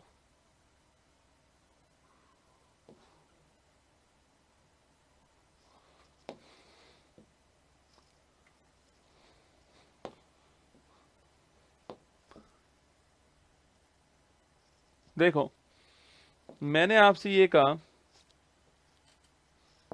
देखो यहाँ पर मैंने आपसे ये कहा बेटा कि जो ग्रुप 1 होगा ना, जो ग्रुप 1 है इसकी वैलेंसी कितनी होने वाली है? इसकी जो वैलेंसी होगी, जिसको हम लोग संयोजकता कहेंगे, वो 1 होने वाली है। शायद मेरी बात समझ में आ चुकी होगी आपकी। यहां पर देखो, यहां पर पहले में 2 है, स्थायी हो चुका है ना, मतलब पेट भरा हुआ है। यहां पर 8 पेट भरा हुआ है। अब इसमें 2 है बेटा, अब मुझे इस 2 को बाहर निकालना पड़ेगा। भाई जब भी तो ये 8 होंगे ना, 2 को बाहर निकालना पड़ेगा। तो मुझे अगर 2 को बाहर निकालना है तो यहां पर जो है मुझे मैग्नीशियम के ऊपर +2 लिखना पड़ेगा। कभी भी चेक करना आप लोग, ऐसे ही लिखा मिलेगा, ये ऐसे लिखते हैं इसको। ठीक है, आज आपको समझ में आएगा मैग्नीशियम के ऊपर +2 क्यों लिखते हैं, ऐसे लिखते हैं। क्योंकि अगर मुझे उसको स्टेबल करना है, पेट भरना है, तो 2 इलेक्ट्रॉन बाहर निकालने पड़ेंगे। तो इसकी पूछूं आपसे, इसकी बैलेंसी कितनी हो जाएगी? इसकी संयोजकता जो है वो +2 होने वाली है। यहां प्लस यूज करना है। ठीक है, +1 होने वाली है, यहां +2 होने वाली है। शायद ये बात आपके समझ में आ चुकी होगी, यहां तक जो है लिख लीजिए।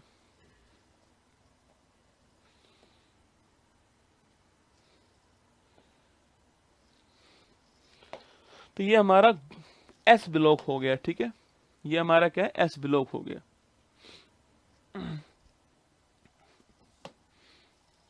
अब लिखो D ब्लॉक, देखो डी ब्लॉक। देखो डी ब्लॉक कौन सा ब्लॉक था? अभी मैंने कहा आपसे डी ब्लॉक में कौन सा आपके, जो आपके ग्रुप 3 है, ग्रुप 3 से कहां तक? ग्रुप 3 से ग्रुप 12 तक आपके डी ब्लॉक है। ग्रुप 3 से ग्रुप 12 तक आपका डी ब्लॉक है। डी ब्लॉक में सारी धातुएं, डी ब्लॉक के अंदर सारी धातुएं, और जो ये धातु जो है इनको बोलते हैं हम आपके ट्रांजिशन मेटल, संक्रमण धातु कहते हैं। ठीक है, तो लिखिएगा जो डी ब्लॉक है, पूछूं आपसे, देखिए जो डी ब्लॉक है, इस डी ब्लॉक में लिखना, इसमें सभी धातु है। लिखना ग्रुप 3 से ग्रुप 12। ठीक है, और लिखिएगा इन्हें बोलते हैं हम संक्रमण धातु कहते हैं। इन्हें बोलते हैं हम आपके, इन्हें बोलते हैं ट्रांजिशन मेथड। क्या बोलते हैं? ट्रांजिशन मेटल बोलते हैं ना, सही तो लिखा है, ट्रांजिशन मेटल, संक्रमण धातु कहते हैं। अभी हम इसके बारे में और बात करेंगे आगे, ठीक है। कॉइन मेटल क्या होती है वो लिखाऊंगा, अभी आपको चिंता ना करें। तो अभी केवल डी ब्लॉक में लिख लीजिए, सभी धातु हैं ग्रुप 3 में, ग्रुप 3 से 12 तक हैं आपके। संक्रमण धातु कहते हैं इसको, ट्रांजिशन मेटल कहते हैं, ये आपको ध्यान रखनी है, ठीक है, लिख लीजिए।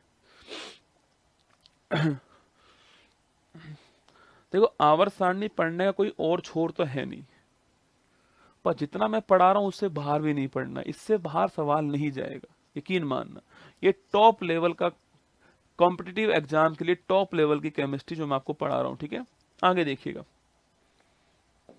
अब लिखो आप लोग पी ब्लॉक, लिखो पी ब्लॉक। देखो पी ब्लॉक कहां से कहां तक है आपके, यह है ग्रुप 13 से ग्रुप 18। जितने भी सवाल पूछता है एग्जाम में उसका 90% सवाल यहीं से पूछता है, पी ब्लॉक से। सबसे महत्वपूर्ण ब्लॉक पी ब्लॉक है। पहला आप ब्लॉक देख लीजिए कौन कौन सा है, ठीक है। देखो ये पी ब्लॉक है 13 से 18 तक। यहां पर कुल मिला के 6 वर्ग है, कितने? 6, 13, 14, 15, 16, 17, 18। तो कुल आपके 6 यहाँ पर वर्ग जो है, 6 आपके यहाँ पर ग्रुप है, ठीक है। ये दोस्तों एकमात्र ऐसा ब्लॉक है जिसमें धातु भी मिलती है, मेटल भी मिलती है। धातु क्या होती है हम बात करेंगे आवर्त सारणी के बाद, ठीक है। धातु मिलती है आपके, धातु का मतलब जो में जिसमें चमक हो, ठीक है, जिसमें चमक हो, इसके अलावा जिसको पीटने पर वो टूटे नहीं, फैल जाए, वो धातु होती है, ठीक है, वो धातु होती है ना। तो धातु भी है इसके अंदर, इसमें अधातु भी है, इसमें अधातु भी है। जैसे ऑक्सीजन भी है इसके अंदर, ऑक्सीजन नाइट्रोजन धातु थोड़ी है, गैस है, तो अधातु है ना। तो धातु भी है इसमें, धातु का मतलब एल्यूमिनियम है इसमें, धातु एल्यूमिनियम, तो धातु भी है इसमें, अधातु भी है इसमें। और साथ में यही एकमात्र ऐसा ब्लॉक है जिसमें उपधातु भी है, जिसमें आपके मेटेलॉइड भी है। और खूब सवाल पूछता है कि हमारी आवर्त सारणी में कितनी धातु में वर्तमान में, कितनी अधातु में वर्तमान में, और कितनी उपधातु में वर्तमान में, ठीक है। चलिएगा देखिए मेरे साथ में, जो हमारा पी ब्लॉक है यह एकमात्र ऐसा ब्लॉक है, एकमात्र ब्लॉक है जिसमें धातु भी है, जिसमें अधातु भी है, और जिसमें उपधातु भी है। ये एकमात्र ब्लॉक है जिसमें धातु, अधातु और उपधातु भी है, ठीक है। धातु का मतलब मेटल है, अधातु का मतलब नॉन मेटल है, और उपधातु का मतलब क्या होता है आपके मेटेलॉइड। क्या होता है? मेटेलॉइड।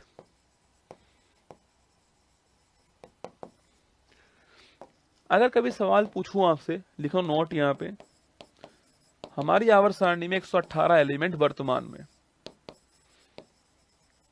इस 118 एलिमेंट्स में से कितनी धातु है, मेटल है, कितनी अधातु है, नॉन मेटल है, और कितनी उपधातु है, मेटेलॉइड है, ठीक है।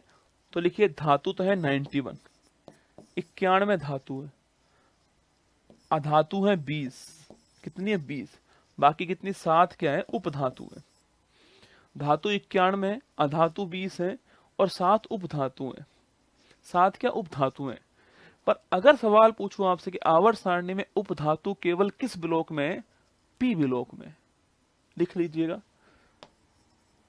जो उपधातु है मतलब कि जो कभी कभी धातु बन जाती है, कभी कभी अधातु बन जाती है, दोनों के गुण दिखाती हैं आपके, वो उपधातु होती हैं। कभी कभी मेल, कभी कभी फीमेल, दोनों के गुण किस में होते हैं? ट्रांसजेंडर में होते हैं, तो उन्हें बोलते हैं उपधातु, ठीक है। समझ लीजिए ये मनुष्य का ट्रांसजेंडर है ना, ठीक है, ऐसे मान लो। तो जो उपधातु है, जो मेटेलॉइड है,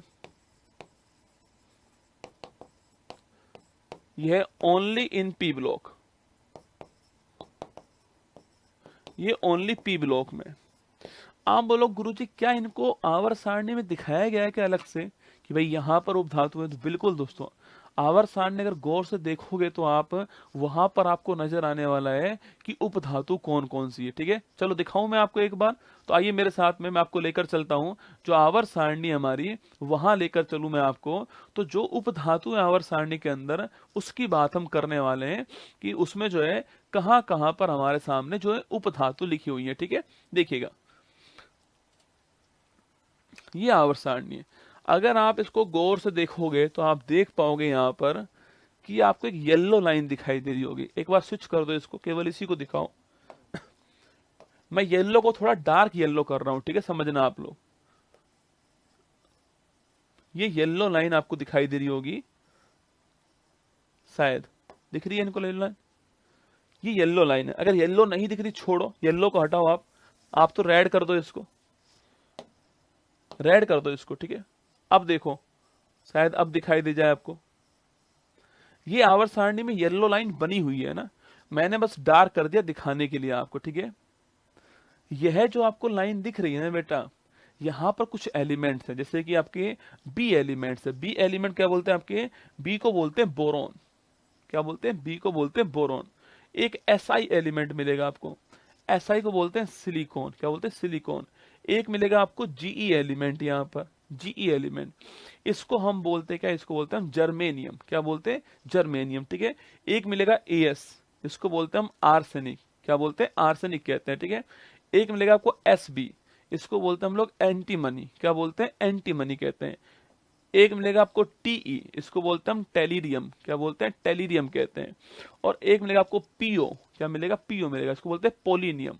क्या बोलते हैं? पोलिनियम। काउंट करो कितने हुए, 1 2 3 4 5 6 7। तो ये 7 आपकी उपधातु हैं। ये 7 क्या है? उपधातु हैं। तो लिख लें एक बार, चलो लिखिएगा, यहां लिख लीजिए आप, लिखिए जो उपधातु हैं 7, इनके नाम क्या क्या है, लिखिएगा। बोरोन, लिखो बोरोन, लिखो बोरोन। फिर लिखना सिलिकॉन, लिखिए बोरोन, सिलिकॉन, जर्मेनियम।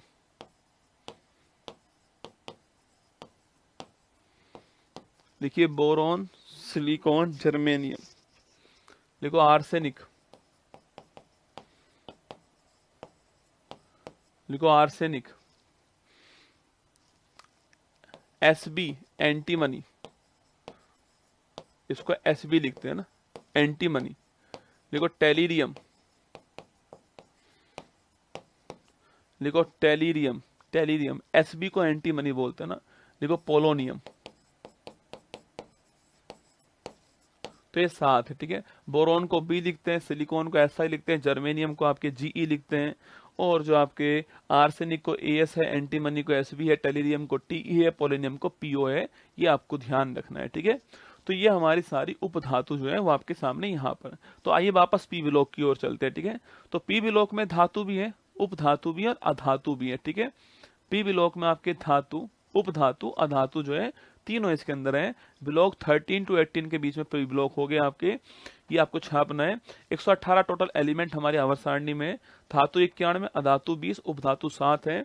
और जो उपधातु है वो 7 कौन कौन सी है वो यहाँ पर लिखी हुई है। ठीक है, अब हमें अलग अलग सारे ग्रुप को पढ़ना है इसके अंदर, पी ब्लॉक के अंदर। ठीक है, देखिएगा, पहले आप लिखिए पी ब्लॉक में ग्रुप नंबर 18।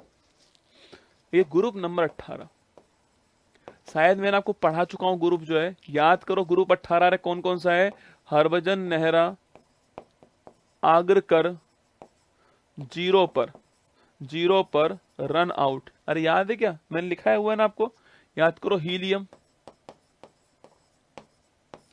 हीलियम नियोन, लिखा चुका हूं, इसकी ट्रिक लिखा चुका हूं ना। Helium, neon, argon, krypton, xenon और रेडॉन। सारी बातें लिखा चुका हूं इसके बारे में कि ये एक आपके, ये अक्रिय गैस है, याद करो अक्रिय गैस है। इन्हें आदर्श गैस भी कहते हैं, इन्हें इंग्लिश में इनर्ट गैस भी कहते हैं, इन्हें उत्कृष्ट गैस भी कहते हैं, इन्हें नोबल गैस भी कहते हैं, ये हम पढ़ चुके हैं। ठीक है, ये ग्रुप 18 हमारा। इसको शून्य गैस भी कहते हैं, क्या बोलते हैं, इन्हें शून्य गैस भी कहते हैं, इन्हें शून्य गैस, क्योंकि ये किसी से भी रिएक्शन नहीं करती हैं, इसलिए इनको शून्य गैस भी कहते हैं। ठीक है, हीलियम हल्की होती है, मैंने आपसे कहा था हीलियम को वायुयान के टायरों के अंदर। इसके अलावा जो गोताखोर जो होते हैं ना, वो गोताखोर अपने साथ, सोचिए गोताखोर को गोता लगाने आपके, तो उसको वजन कम चाहिए, गैस भी चाहिए, तो अपने साथ में हीलियम गैस रखता है गोताखोर जो होता है ना। जो गोताखोर है, कभी पूछूं आपसे, गोताखोर जो है वो कौन सी गैस रखता है आपके, इसके पास हीलियम गैस होती है ना, गोताखोर के पास में हीलियम गैस होती है। ठीक है, और जो हमारा जो फोटोग्राफी जो होती है ना, जो फोटोग्राफी होती है उसमें क्रिप्टॉन गैस होती है। फोटोग्राफी जो है उसमें क्रिप्टॉन का यूज होता है, फोटोग्राफी में जो क्रिप्टॉन है इसका हम यूज करते हैं। ठीक है, और बाकी सारी बातें तो मैं लिखा चुका हूं, इसमें बार बार नहीं लिखाऊंगा, बाकी वही जो बातें पहले थी आपके। अब देखिए हमें इसकी वैलेंसी चेक करनी है, बहुत मजेदार सवाल है, खूब एग्जाम वाला पूछता है वैलेंसी क्या है। देखो यहां पर ये हीलियम है, देखो बेटा हीलियम में परमाणु क्रमांक 2 है, तो 2 इलेक्ट्रॉन होंगे।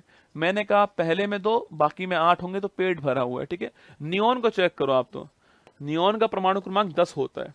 10 का मतलब 1 में 2 1 में 8, अरे यही होगा ना, पहले में 2 दूसरे में 8। चेक करो, पहले वाले में 2 है, भरा हुआ है पेट, दूसरे वाले में 8 है, पेट भरा हुआ है, यस या नो। इसमें चेक करो, आर्गन में 18 होता है परमाणु क्रमांक, पहले में 2 दूसरे में 8 तीसरे में 8, पहले में 2 भरा हुआ है, दूसरे में 8 भरा हुआ है, तीसरे में 8 भरा हुआ है, इसलिए इसका नाम शून्य गैस है। ये किसी से भी आपकी रिएक्शन नहीं करता है। ठीक है, ये ना आपके यह रिएक्शन नहीं करता है, क्योंकि इसका जो अंतिम जो कोष है वो भरा हुआ है, पूरी पेट भरा हुआ है, ये भी आपको ध्यान रखना है। ठीक है, तो कभी सवाल पूछ ले आपसे कि इसको शून्य गैस भी कहते हैं, क्योंकि ना तो ये इलेक्ट्रॉन ताकेगा ना इलेक्ट्रॉन ग्रहण करने वाला है, ये इनएक्टिव है, कोई रिएक्शन नहीं करने वाला। ठीक है, ये ग्रुप 18 आपका, जिसके बारे में आप जानते हो। ठीक है, अब लिखो ग्रुप नंबर 17, लिखो ग्रुप नंबर 17, लिखो ग्रुप नंबर 17। कौन कौन से इसमें एलिमेंट, इसमें दोस्तों एक ट्रिक है, फिर कल बाहर आई आंटी, क्या है, फिर कल बाहर आई आंटी, ये इसकी ट्रिक है। ठीक है, क्या है, फिर कल बाहर आई आंटी, लिखिएगा, फिर कल बाहर आई आंटी। फिर का मतलब हो गया फ्लोरीन, फिर का मतलब फ्लोरीन, कल का मतलब क्लोरीन, कल का मतलब आपके क्लोरीन। ठीक है, बाहर का मतलब आपके ब्रोमीन, क्या है, ब्रोमीन। ठीक है, आई का मतलब आयोडीन, आई का मतलब आयोडीन। ठीक है, और आंटी का मतलब आपके एटी होता है, जिसको एस्टीन बोलते हैं। ठीक है, देखिएगा, इसे बोलते हैं फ्लोरीन, इसे बोलते हैं क्लोरीन, इसे बोलते हैं ब्रोमीन, इसे बोलते हैं आयोडीन, क्या बोलते हैं, आयोडीन कहते हैं। ठीक है, और इसे बोलते हैं आपके एस्टेटिन। अब देखो आप मेरे साथ में, ग्रुप नंबर 17 है, कौन सा, ग्रुप नंबर 17। इसकी बड़ी खास विशेषता है, देखो जो फ्लोरीन है, आप इन सबको बोलते हैं, क्या बोलते हैं, इनको हेलोजन ग्रुप बोलते हैं, क्या बोलते हैं, इसे बोलते हैं आपके फ्लोरीन फैमिली या हेलोजन ग्रुप। ठीक है, तो ग्रुप 17 जो है इसको हम बोलते हैं हेलोजन ग्रुप, या फिर इसको बोलते हैं फ्लोरीन फैमिली, क्योंकि पहला एलिमेंट फ्लोरीन है, इसलिए इसको फ्लोरीन फैमिली भी कहते हैं।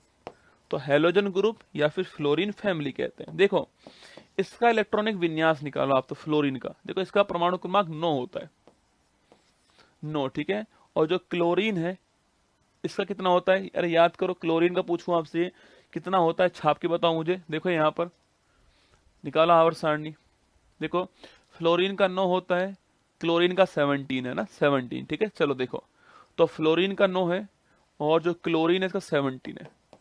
चलो निकालो, देखो पहले में 2 आ गया, दूसरे में 7 आ गए, हो गए 8, 9 हो गए। पहले में 2 आ गया, दूसरे में 8 आ गए, तीसरे में 7 आ गए, ठीक है। बाकी नीचे वाला भी ऐसे चलने वाला है, 2 8 8 7 ऐसे आने वाला है, ठीक है। 2 8 8 7 ऐसे आ जाएगा, ऐसे चलने वाला है।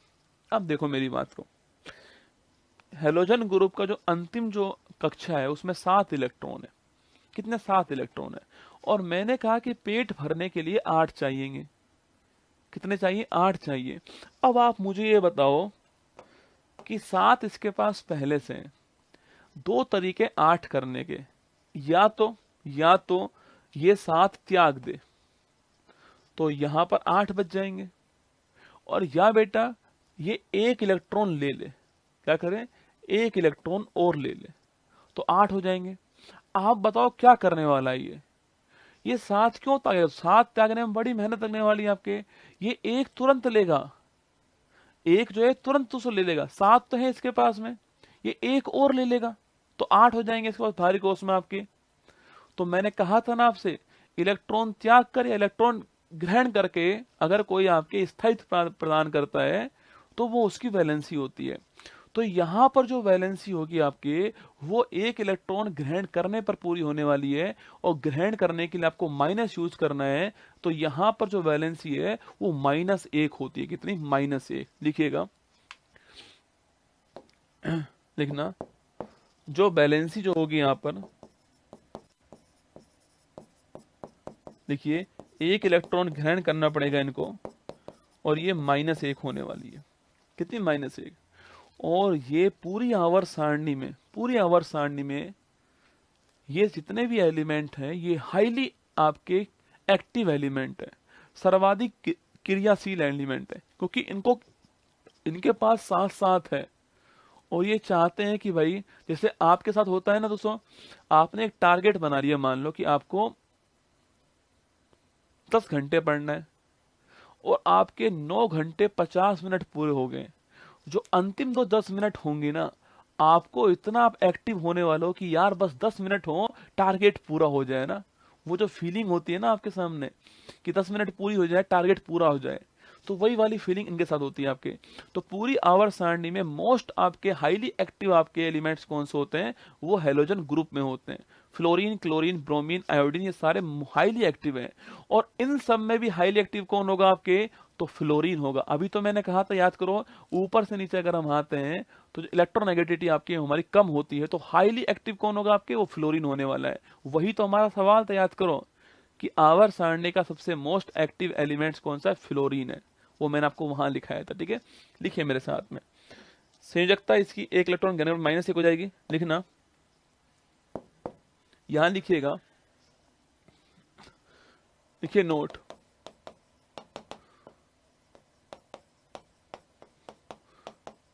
आवर सारणी में सर्वाधिक क्रियाशील, आवर सारणी में सर्वाधिक क्रियाशील ग्रुप 17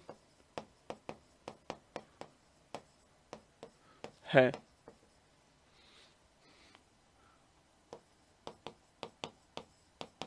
इसलिए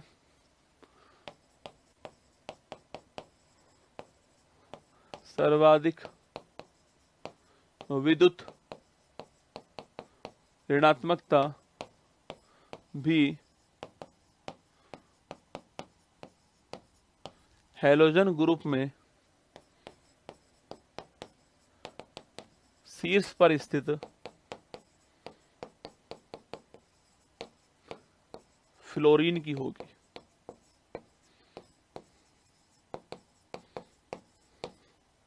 कभी सवाल पूछूं आपसे कि भाई सर्वाधिक इलेक्ट्रोनेगेटिविटी कहां पर होने वाली है? फ्लोरीन की होने वाली है, आवर्त सारणी के अंदर। शायद आपको समझ में बैठ रही होंगी मेरी बातें सारी, नोट करो। कितना हो गया? 1 घंटा 22 मिनट।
लिख लिया आपने?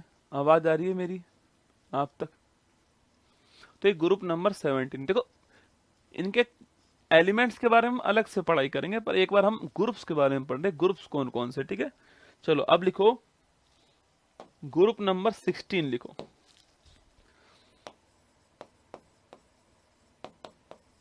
ग्रुप नंबर 16, हम पीछे से आगे आ रहे हैं। ठीक है, ग्रुप 16 में कौन सा है? पहला वर्ड है ऑक्सीजन। कौन सा? ऑक्सीजन। ठीक है, तो पहला वर्ड ऑक्सीजन है, और इसको ऑक्सीजन फैमिली भी कहते हैं, या फिर इसको चैल्कोजन फैमिली कहते हैं। क्या बोलते हैं? चैल्कोजन फैमिली। ठीक है, जो हमारी जो ये वाला जो ग्रुप था ना, हमारा जो ग्रुप नंबर 17 था, कभी आपसे सवाल पूछे ना भाई इसका यूज कहाँ करते हैं हम लोग आपके, तो नमक बनाने में इसका यूज करते हैं ना। आप चाहे जानते भी हो क्लोरीन वाले का नमक बनाने में करते हैं हम लोग, तो नमक में इसका यूज करते हैं ग्रुप नंबर 17 का। ठीक है,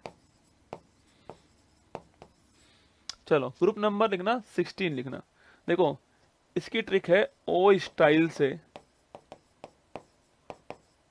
टीपो। ओ स्टाइल से टीपो, क्या ट्रिक है इसकी? ओ स्टाइल से टीपो इसकी ट्रिक है। ठीक है, क्या है? ओ स्टाइल से टीपो ट्रिक है इसके ना। लिखो O for oxygen, O for oxygen, style for sulphur, style for sulphur, O for oxygen, style for sulphur, से फॉर सेलेनियम, से फॉर सेलेनियम। ठीक है, T for tellurium, T for tellurium, क्या है? टेल्यूरियम। ठीक है, और पी फॉर पोलेनियम। आपको याद नहीं करने, फिर कह रहा हूं, बस मेरी जिम्मेदारी आपको लिखाना। ठीक है, oxygen, sulphur, sulphur, selenium, tellurium छापना, टेल्यूरियम आपके, और पोलिनियम। ये आपकी ग्रुप 16 है। इन्हें हम बोलते हैं क्या? इन्हें हम बोलते हैं चैल्कोजन ग्रुप। हाँ बिल्कुल सही बात। जब भी आप फ्लोरीन लिखोगे बेटा, जब भी फ्लोरीन लिखोगे आपके, तो ऐसे लिखोगे आप F minus Cl minus. Check कर लेना आप। आपने NaCl पढ़ा है? NaCl पता है आपको? NaCl बनता कैसे है? NaCl कैसे बनता है? इसमें Na प्लस होता है, Cl माइनस होता है, ऐसे बनता है NaCl। Na प्लस मैंने कहा था आपसे, क्योंकि Na एक इलेक्ट्रॉन त्यागने के बाद में अपना स्थायित्व प्राप्त करता है। Cl जो है वो एक इलेक्ट्रॉन ग्रहण करने के बाद में अपना स्थायित्व प्राप्त करती है आपके, इसलिए यहाँ प्लस यहाँ माइनस। आपको अगर याद हो तो ये Na प्लस और Cl माइनस था, याद करो आप जो है। तो ये Cl माइनस, हमेशा केमिस्ट्री में Cl के ऊपर आपको एक माइनस लगा हुआ मिलेगा केमिस्ट्री के अंदर, तो ना F के ऊपर आपको माइनस मिला हुआ है। अगर ऐसा लिखा हुआ है मतलब ये स्थायित्व प्राप्त जो है वो एलिमेंट है। ठीक है, यहां देखना आप लोग जो है, इसको चैल्कोजन ग्रुप बोलते हैं। क्या बोलते हैं? चैल्कोजन ग्रुप बोलते हैं। ठीक है, इसको ऑक्सीजन फैमिली बोलते हैं।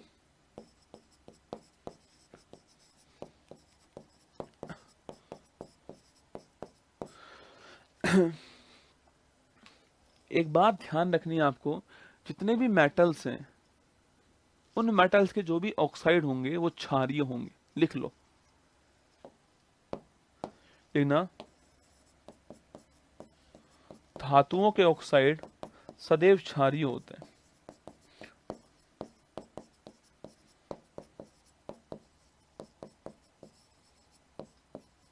ये लाइन आपको ध्यान रखनी है। ठीक है, धातुओं के जो ऑक्साइड बनते हैं ये सदैव क्या होते हैं? क्षारीय होते हैं।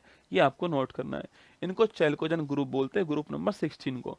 अब निकालो इसकी बैलेंसी क्या होगी। देखो, ऑक्सीजन का परमाणु क्रमांक 8 है, सल्फर का 16 है। दोनों चेक करते हैं। 8 का मतलब पहले में 2 आगे, दूसरे में 6 आगे। 16 में पहले में 2 आगे, दूसरे में 8 आगे, तीसरे में 16, 6 आगे। तो जो ग्रुप नंबर जो 16 है, इसका जो अंतिम वाला जो आपके अंतिम वाला जो कक्षा होगी उसमें 6 इलेक्ट्रॉन होंगे। यस या नो? अगर 6 होंगे तो मुझे बताओ, इसको स्थायित्व प्राप्त करने के लिए या तो ये 6 त्याग दे प्लस 6 हो जाए, या ये -2 हो जाए। बताओ कौन सा आसान होगा? अरे भाई -2 आसान होगा ना भाई, 2 ग्रहण कर लेगा, 8 हो जाएंगे, हो गया स्थायित्व। इसलिए आपको O के ऊपर हमेशा -2 लिखा हुआ मिलता है, चेक करना।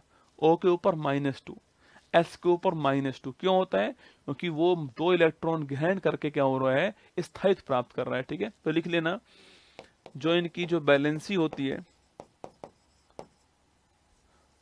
संयोजकता जो होती है, ये -2 होती है। ठीक है, O -2 -2 होती है, जैसे O -2 हो गया। क्या हो गया? O -2।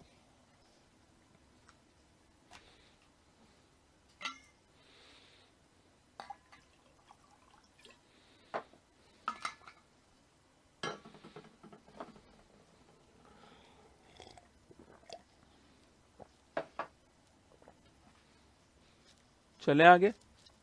अब लिखो group number 15।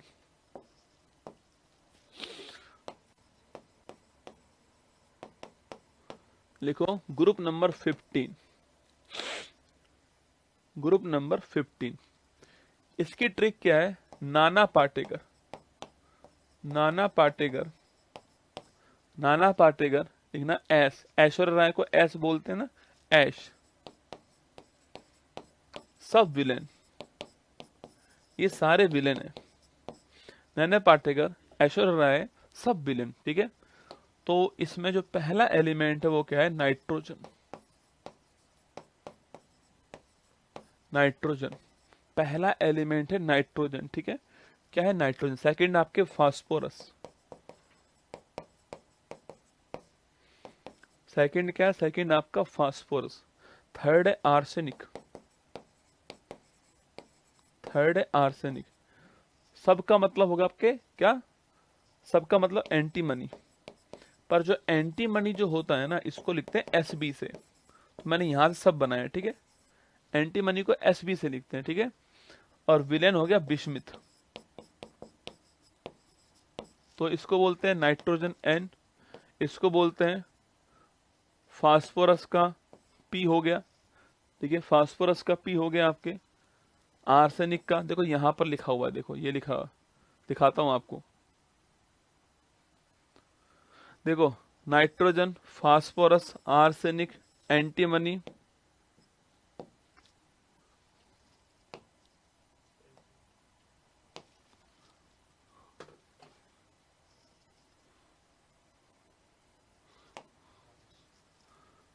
Nitrogen, phosphorus, arsenic, antimony, bismuth. लिख रहा है आपको? दिख रहा है?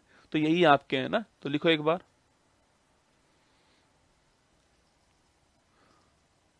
आर्सेमनी, आर्सेनिक, बिस्मिथ, एंटीमनी और बिस्मिथ।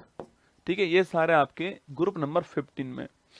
जो ग्रुप नंबर जो 15 है ना, इसको हम लोग बोलते हैं नाइट्रोजन फैमिली, इसको बोलते हैं निकोजन ग्रुप। खूब पूछता है एग्जाम वाला, निकोजन ग्रुप।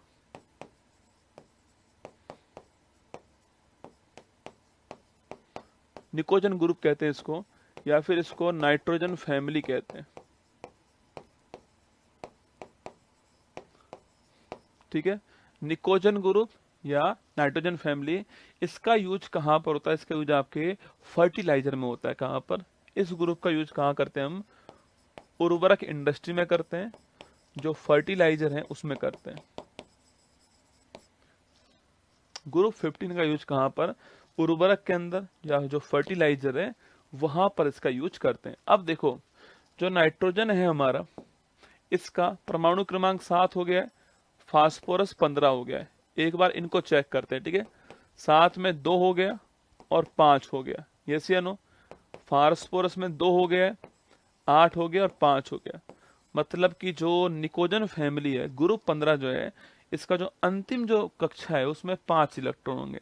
अगर 5 इलेक्ट्रॉन उसमें हैं तो मैंने आपसे कहा या तो क्या करे, या तो ये आपके 5 त्याग दे, या ये 3 ग्रहण कर ले। कौन सा आसान खेल है? 3 ग्रहण करना आसान खेल है। ठीक है, तो इसलिए इसकी जो बैलेंसी जो होगी वो आपकी -3 होने वाली। ठीक है, इसकी जो बैलेंसी जो होगी वो -3 कितनी होगी? -3 होगी। इसलिए जो नाइट्रोजन है उसको आप ऐसे लिखते हो N-3। जो नाइट्रोजन है उसको आप N-3 लिखते हो। लिख लीजिए। बस एक बार समझना है खेल को, इसकी वैलेंसी निकालते कैसे हैं, बस समझ लो, एक बार खेल हो जाएगा पूरा।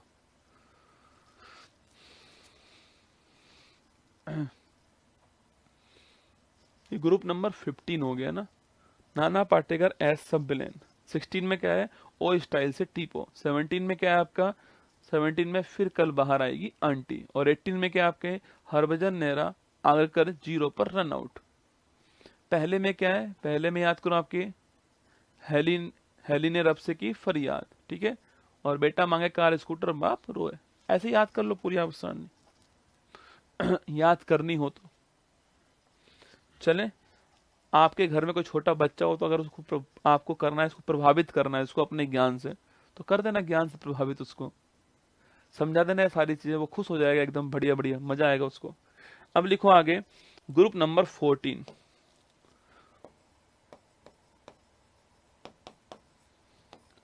इसे बोलते कार्बन फैमिली।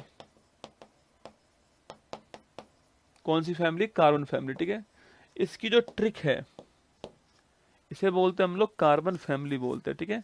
इसकी ट्रिक है करीना शिल्पा, करीना शिल्पा, करीना शिल्पा गई, करीना शिल्पा गई सनम बेवफा फिल्म बनाने पंजाब। करीना शिल्पा गई सनम बेवफा फिल्म बनाने पंजाब, ठीक है। देखो ये हो गया कार्बन, ये हो गया सिलिकॉन, ये हो गया जर्मेनियम,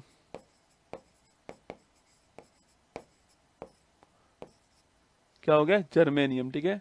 ये हो गया आपके टिन, एसएन, टिन को बोलते हैं एसएन, सनम, ठीक है। और ये हो गया पीबी, पंजाब, पीबी लेड, ठीक है। देखो सिंबल इसका कार्बन का सी हो गया, सिलिकॉन का एसआई हो गया, जर्मेनियम जीई हो गया, टिन का एसएन हो गया, और पीबी आपके लेड हो गया। तो कारीना शिल्पा गई सनम बेवफा फिल्म बनाने पंजाब, ठीक है, पंजाब, उड़ता पंजाब है ना। तो कार्बन, सिलिकॉन, जर्मेनियम, टिन और लेड, ये सारे इसमें आते हैं, ठीक है।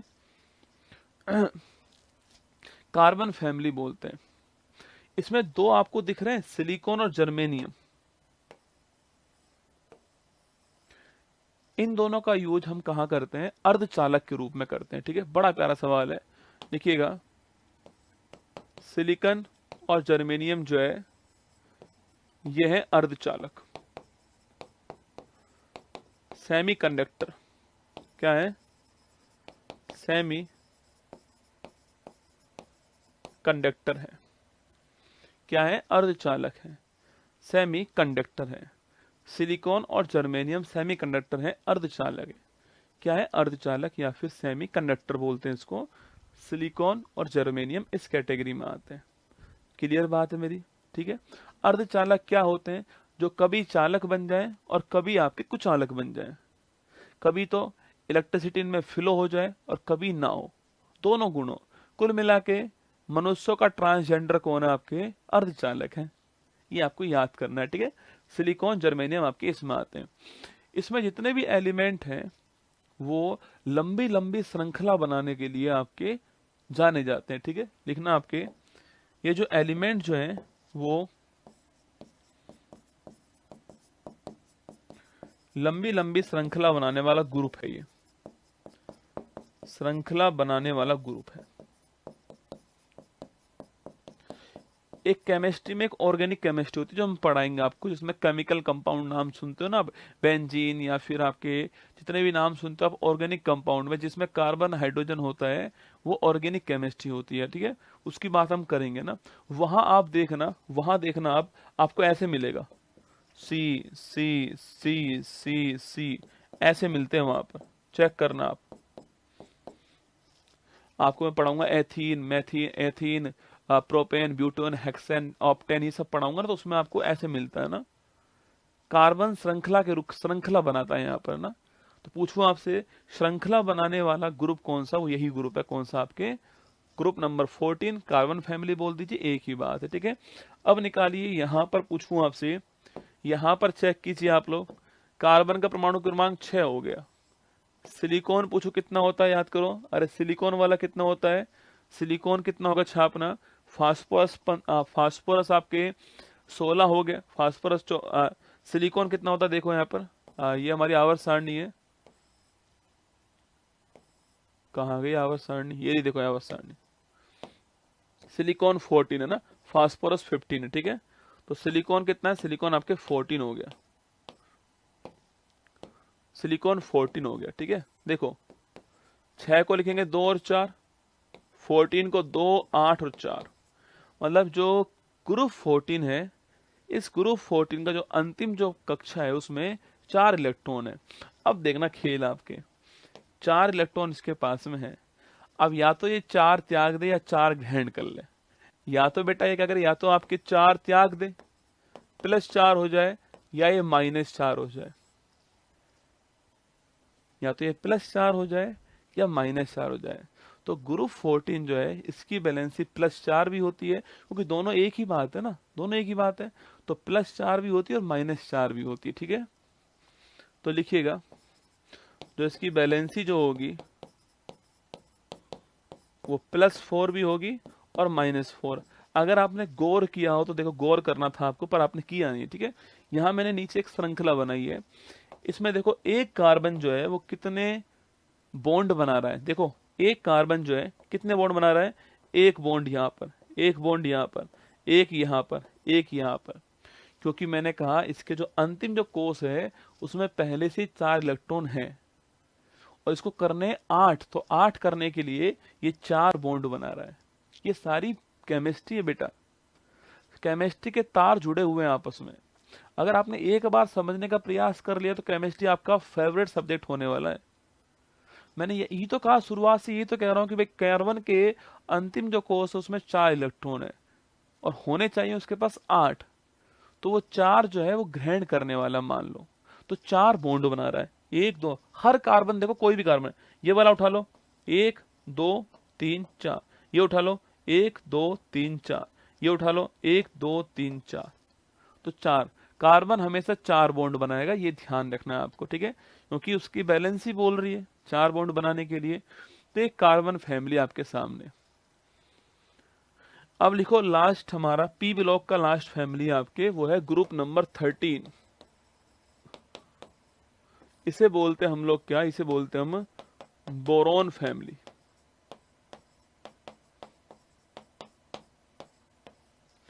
इसमें एलिमेंट, पहला एलिमेंट कौन सा आपके, बोरोन। कौन सा है बोरोन आपका इसमें पहला एलिमेंट है। क्या है, जो बोरोन जो है इसमें वो पहला एलिमेंट है बोरोन, ठीक है। बस लिख लीजिए आप लोग। देखो पहला एलिमेंट हो गया बोरोन, ठीक है। बैंगन आलू गाजर, ठीक है। बोरोन एल्यूमिनियम, बैंगन आलू गाजर मतलब गैलियम, बैंगन आलू गाजर इनथैला मतलब इंडियम और थैलियम। बैंगन आलू गाजर इनथैला, ठीक है।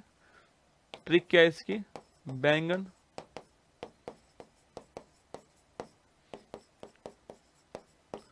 आलू गाजर इनथैला। बोरोन लिखना, बोरोन एल्यूमिनियम गैलियम इंडियम और थैलियम। बोरोन बैंगन आलू गाजर इनथैला, बैंगन आलू गाजर इनथैला, ठीक है। अब देखो जो ये बोरोन है ये मैं पहले लिखा चुका हूं आपको, ये उपधातु है ना, मैंने लिखाई थी ना आपको उपधातु के अंदर मेटलॉइड में बोरोन उपधातु मैंने आपको लिखाया हुआ है, ठीक है। देखना आप, देखो बोरोन का परमाणु क्रमांक कितना है, 5 है। एल्यूमिनियम 13 है। चेक करो, बोरोन का पहला 2 दूसरे में 3, एल्यूमिनियम में पहला 2 दूसरे में 8, बचा कितना 3, ठीक है। अंतिम वाले में कितने 3 है, अंतिम वाले में 3 है। तो या तो ये 5 त्याग दे, या तो ये 3 त्याग दे, या 5 ग्रहण कर ले। अरे ऐसे नो, 3 त्यागती ये 2 हो गया, स्टेबल हो गया, और 5 ग्रहण करती 8 हो गया स्टेबल। या तो ये यहां पर 3 त्याग दे या 5 ग्रहण कर ले, बताओ कौन सा काम करने वाला है। भाई 3 त्यागना जो है वो आसान खेल है इसके लिए, तो ये 3 त्यागता है, तो जो इसकी बैलेंसी होगी वो +3 होने वाली है।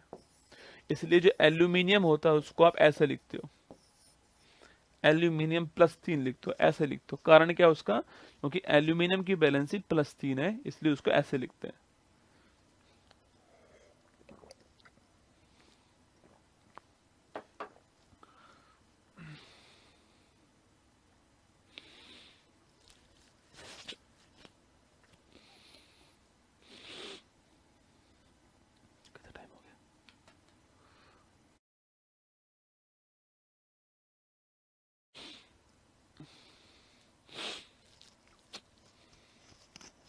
तो ये हमारा पी ब्लॉक है। कौन सा ब्लॉक है? पी ब्लॉक आपके सामने हमारा हो चुका है, ठीक है।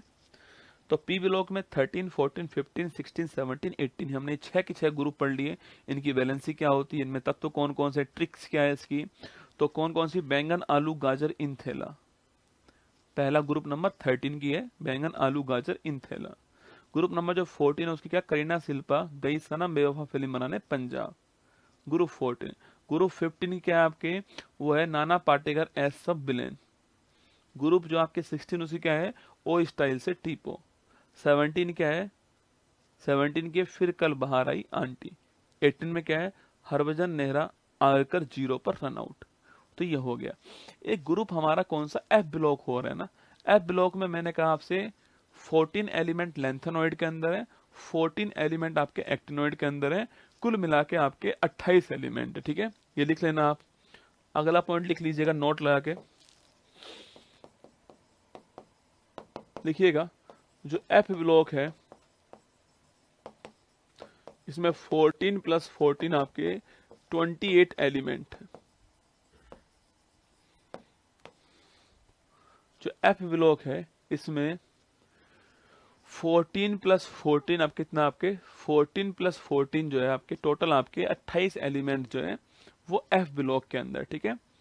तो 14 + 14 आपके टोटल 28 एलिमेंट जो है वो एफ ब्लॉक के अंदर आपके 14 + 14 28 एलिमेंट, ठीक है। कभी सवाल पूछो आप, सबसे भारी धातु कौन सी है, वो ओस्मियम है। सबसे हल्की धातु कौन सी है, लिथियम है। दोनों पॉइंटों लिख लो। ये नोट का फर्स्ट पॉइंट लिख दो आप लोग। सेकंड लिखना, सबसे भारी धातु कौन सी है,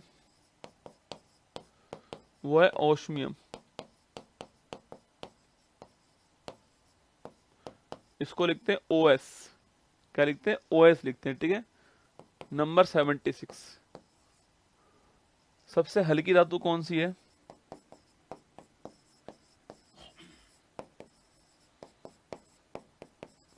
यह है लिथियम। इसको लिखते हैं Li, परमाणु क्रमांक 3, ठीक है। सबसे भारी धातु ओस्मियम, सबसे हल्की धातु कौन सी है आपके, लिथियम। सबसे हल्का एलिमेंट कौन सा है आपके, वो है हाइड्रोजन। लिखना, सबसे हल्का तत्व कौन सा है,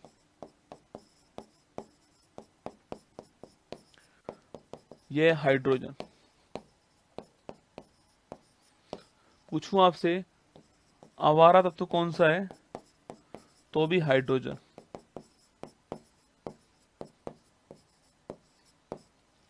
देखिए, भविष्य का ईंधन कौन सा है, तो भी हाइड्रोजन।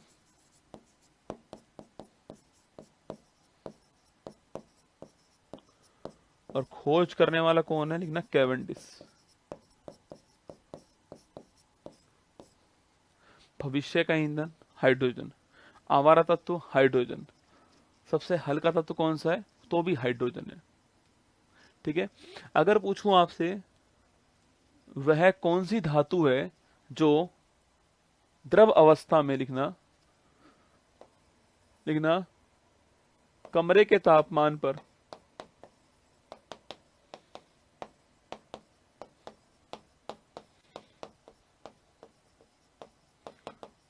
द्रव अवस्था में पाई जाने वाली धातु। कमरे के तापमान पर द्रव अवस्था में पाई जाने वाली धातु कौन सी है?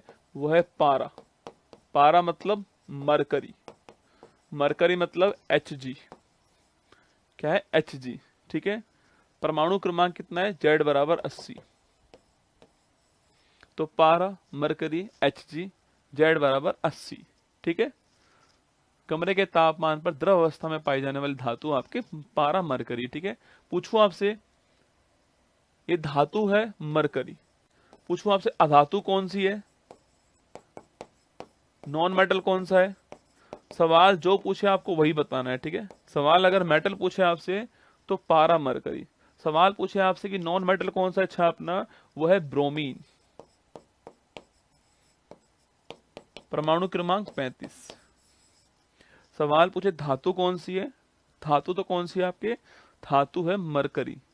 अधातु कौन सी है आपके? वो है ब्रोमीन। कौन सी? ब्रोमीन। ठीक है। ब्रोमीन। सवाल पूछूं आपसे, किस धातु को हम क्विक सिल्वर बोलते हैं? किस धातु को हम क्विक सिल्वर कहते हैं? त्वरित चांदी कहते हैं अच्छा अपना पारा को। तो पारा चांदी की तरह दिखता है, क्विक सिल्वर होता है। ठीक है। पारा चांदी की तरह दिखता है, कैसा होता है इसको? इसे बोलते हैं हम क्विक सिल्वर कहते हैं। ठीक है। इसे हम लोग जो है क्विक सिल्वर कहते हैं। ठीक है। सवाल पूछूं आपसे कि विद्युत का सर्वाधिक सुचालक धातु कौन सी है आपके? वो है चांदी। लिखना, विद्युत का सर्वाधिक सुचालक, बेस्ट कंडक्टर मेटल कौन सी है आपके?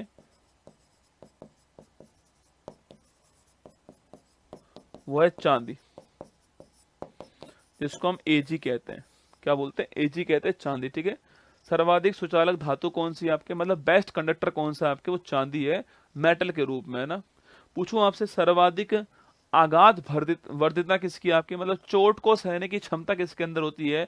मेलेबल कौन होती है आपके? मतलब आप सोचो ना, ये जो सोना जो होता है, इसको कितना भी पतला कर लो है ना, टूटता नहीं है। देखना आप, पतली पतली तार बनती है सोने की, है ना, क्योंकि सर्वाधिक आघात वर्धनता इसके अंदर होती है। ठीक है। देखिएगा, सर्वाधिक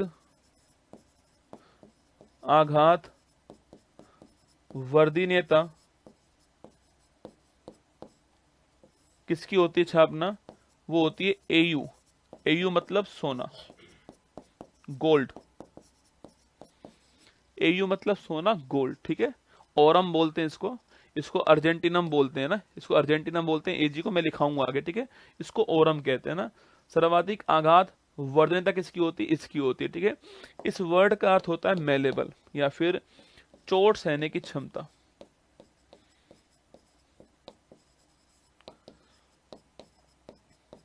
ठीक है। चोट सहने की क्षमता कहते हैं ना, जो जितनी चोट सहेगा वो इतना ही सोना बनकर आपके बाहर निकलेगा ना, मेलेबल। ठीक है। देखना, इसको बोलते हैं मेलेबल। क्या बोलते हैं? मेलेबल। सर्वाधिक आघात वर्धनीयता पूछो किसकी होती है? वो होती है आपके सोने की। ठीक है। किसकी? सोने की होती है ना। सर्वाधिक आघात वर्धनीयता मेलेबल इसका होता है Au, या फिर सोना या फिर चांदी। आघात सहने की क्षमता किसके अंदर होती है? मेलेबल आपके सोना होता है। पूछो आपसे, वह कौन सा ग्रुप है जो कॉइन ग्रुप होता है, मतलब सिक्का बनता है जिस ग्रुप में आपके, जिसमें चांदी होता है, जिसमें सोना होता है, जिसमें आपके तांबा होता है, उसे बोलता हम ग्रुप नंबर 11। देखो ना, यहां देखो आप, ये आवर्त सारणी आपकी, आवर्त सारणी कहां पर है? आवर्त सारणी आपकी यहां पर है। देखो बेटा, ये आवर्त सारणी दिख रहा है आपको, इसमें ग्रुप नंबर 11 यहां पर है, जो कि डी ब्लॉक का है। इसमें पहला एलिमेंट है कॉपर, सेकंड एलिमेंट है इसमें Ag मतलब चांदी, 47 परमाणु क्रमांक है। ठीक है। थर्ड एलिमेंट कौन सा आपके? Au मतलब आपके ओरम या फिर सोना, जिसका परमाणु क्रमांक 79 है। तो ये तीनों क्या है? तीनों आपके ग्रुप नंबर 11 के अंदर है। और इन तीनों को क्या बोलते हैं? इन तीनों को हम क्या बोलते हैं? इन तीनों को हम बोलते हैं आपके कॉइन ग्रुप। देखना, तो ग्रुप नंबर जो आपके 11 है, इसे कॉइन ग्रुप कहते हैं। ठीक है। देखिएगा, नंबर 7, बस 2-3 पॉइंट और लिख लीजिए। नंबर 7 लिखिए कॉइन ग्रुप, मतलब वो ग्रुप जिससे सिक्का बनाने वाली धातु मिलती है,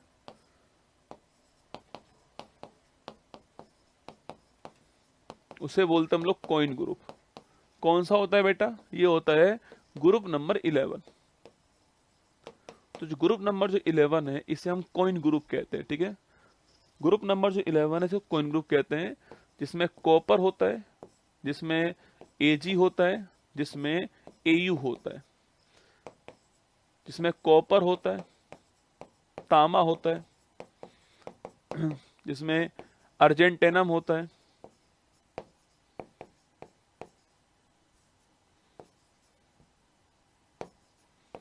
चांदी होती है, जिसमें ओरम होता है, सोना होता है। तो एक जो ग्रुप है हमारा 29, 47, 79, 29 परमाणु क्रमांक, 47 परमाणु क्रमांक आपके 79। तो ये तीनों जो है, यह तीनों जो है ग्रुप नंबर जो आपके 11 है, जो ग्रुप नंबर 11 है इसे हम बोलते हैं कॉइन ग्रुप। क्या बोलते हैं? कॉइन ग्रुप कहते हैं। ग्रुप नंबर जो 11 आपके, इसे कॉइन ग्रुप कहते हैं, ठीक है।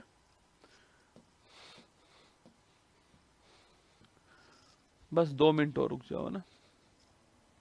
एक मैंने कल आपको धातु लिखाई थी जिसका नाम सोडियम था, और मैंने कहा था बहुत ही हाईली एक्टिव होती है, इसको हम खुले में नहीं रख सकते, पानी में नहीं रख सकते, आपके हवा और पानी में विस्फोट इसमें होता है, केरोसिन के अंदर रखते हैं इसको ना। याद है आपको? लिख लो, चलो उसे लिखना, नंबर लेना आपके, लिखना केरोसिन या फिर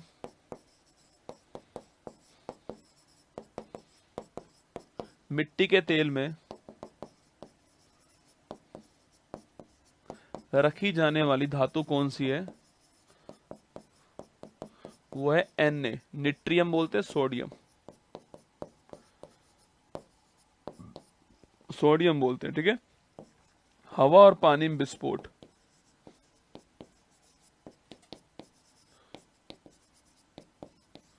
और इन्हें चाकू से काट सकते हैं।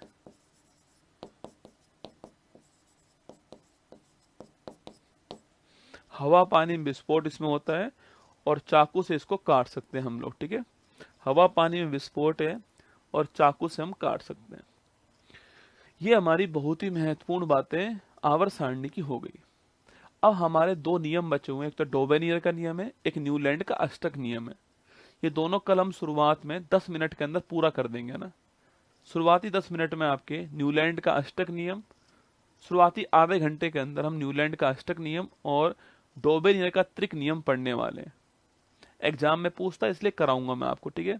उसके बाद हम जो है मेटल और नॉन मेटल, जो हमारे इंपॉर्टेंट जो एलिमेंट है, वो हम पढ़ेंगे आवर्त सारणी के। तो एक प्रयास था आवर्त सारणी पढ़ाने का आपको, बस 10 मिनट की और बची है। उसके बाद तो हमारा जो अगला टॉपिक होगा इंपॉर्टेंट्स आपके एलिमेंट्स, उनकी बात हम करने वाले। प्रयास पूरा किया, बाकी ध्यान रखना आप लोग अपना। और क्लास अच्छी लगी हो तो आप प्ले स्टोर पे जाना। एक बच्चे का नेगेटिव कमेंट भी आया था प्ले स्टोर पे, ब्रह्मास बैच का ही था। और देखो, कोई ऐसा कमेंट हो जो मुझे लगता है कि यार सच में वो कमी है, तो मैं उसको दूर भी करता हूँ ना। और कोई फालतू कमेंट हो जो उसमें केवल उद्देश्य यही होता है कि यार सामने वाले को डिमोटिवेट किया जाए, तो मैं उसे दूर कर देता हूँ ना। मैंने टीम को बोल दिया कि भाई इसका रिफंड कर दो, पैसा जो है ब्रह्मास 2.0 बैच का रिफंड कर दो, और उत्कर्ष से परमानेंट ब्लॉक कर दो इसको। क्योंकि अगर इतना कम प्राइस में हम आपको इतना पढ़ा रहे हैं इस बैच में, और आप देखो, मतलब ऐसा कभी आपने महसूस नहीं किया कि मैंने छुट्टी कर दी आपकी, है ना। जो डेली रूटीन होता है वही आपके सामने फॉलो कर रहा हूं यहाँ पर। कभी ऐसा नहीं कि आज मुझे ये काम है, आज मुझे वो काम है, आज बुखार है, आज जुकाम है। बहुत ही कम छुट्टी मैंने आपकी इस बैच में की होंगी, और 2 घंटे मैंने आपको पढ़ाया ही होगा। ऐसा नहीं कोई कहानी सुनाई हो मैंने आपको, कोई भी नहीं की होगी, पढ़ाया ही होगा केवल। अपने हाथ से हर चीज लिख रहा हूं। यही कंटेंट अगर आप चाहो तो बड़ी बड़ी क्लासेस लेना, बड़ा बड़ा अमाउंट पे करना, तब भी ये कंटेंट आपको एक जगह नहीं मिलेगा जितना मैं आपको लिखवा रहा हूं। अगर आपको अच्छा लगे कंटेंट तो आप मुझे प्ले स्टोर पे उत्कर्ष ऐप की जो रेटिंग है 5 स्टार देकर वहाँ बोल सकते हो कि सर अच्छा लगा ब्रह्मास्त्र 2 बैच जो है। इससे हमारी टीम का हौसला बढ़ता है, वो टीम भी खुश होती है। आपने खूब प्यार दिया, उसके लिए आभार आप सभी का। कल सुबह 6 बजे फिर मिलूंगा आप सभी से, और कुछ भी हो वो क्लास नहीं छोड़नी है, वो क्लास डेली आपको लेनी है। 15-20 दिन मेरे कहने पर ले लो, उसके बाद आप अपना आप क्लास लोगे, ये मेरी गारंटी है। ऑल द बेस्ट, जय हिंद, थैंक यू।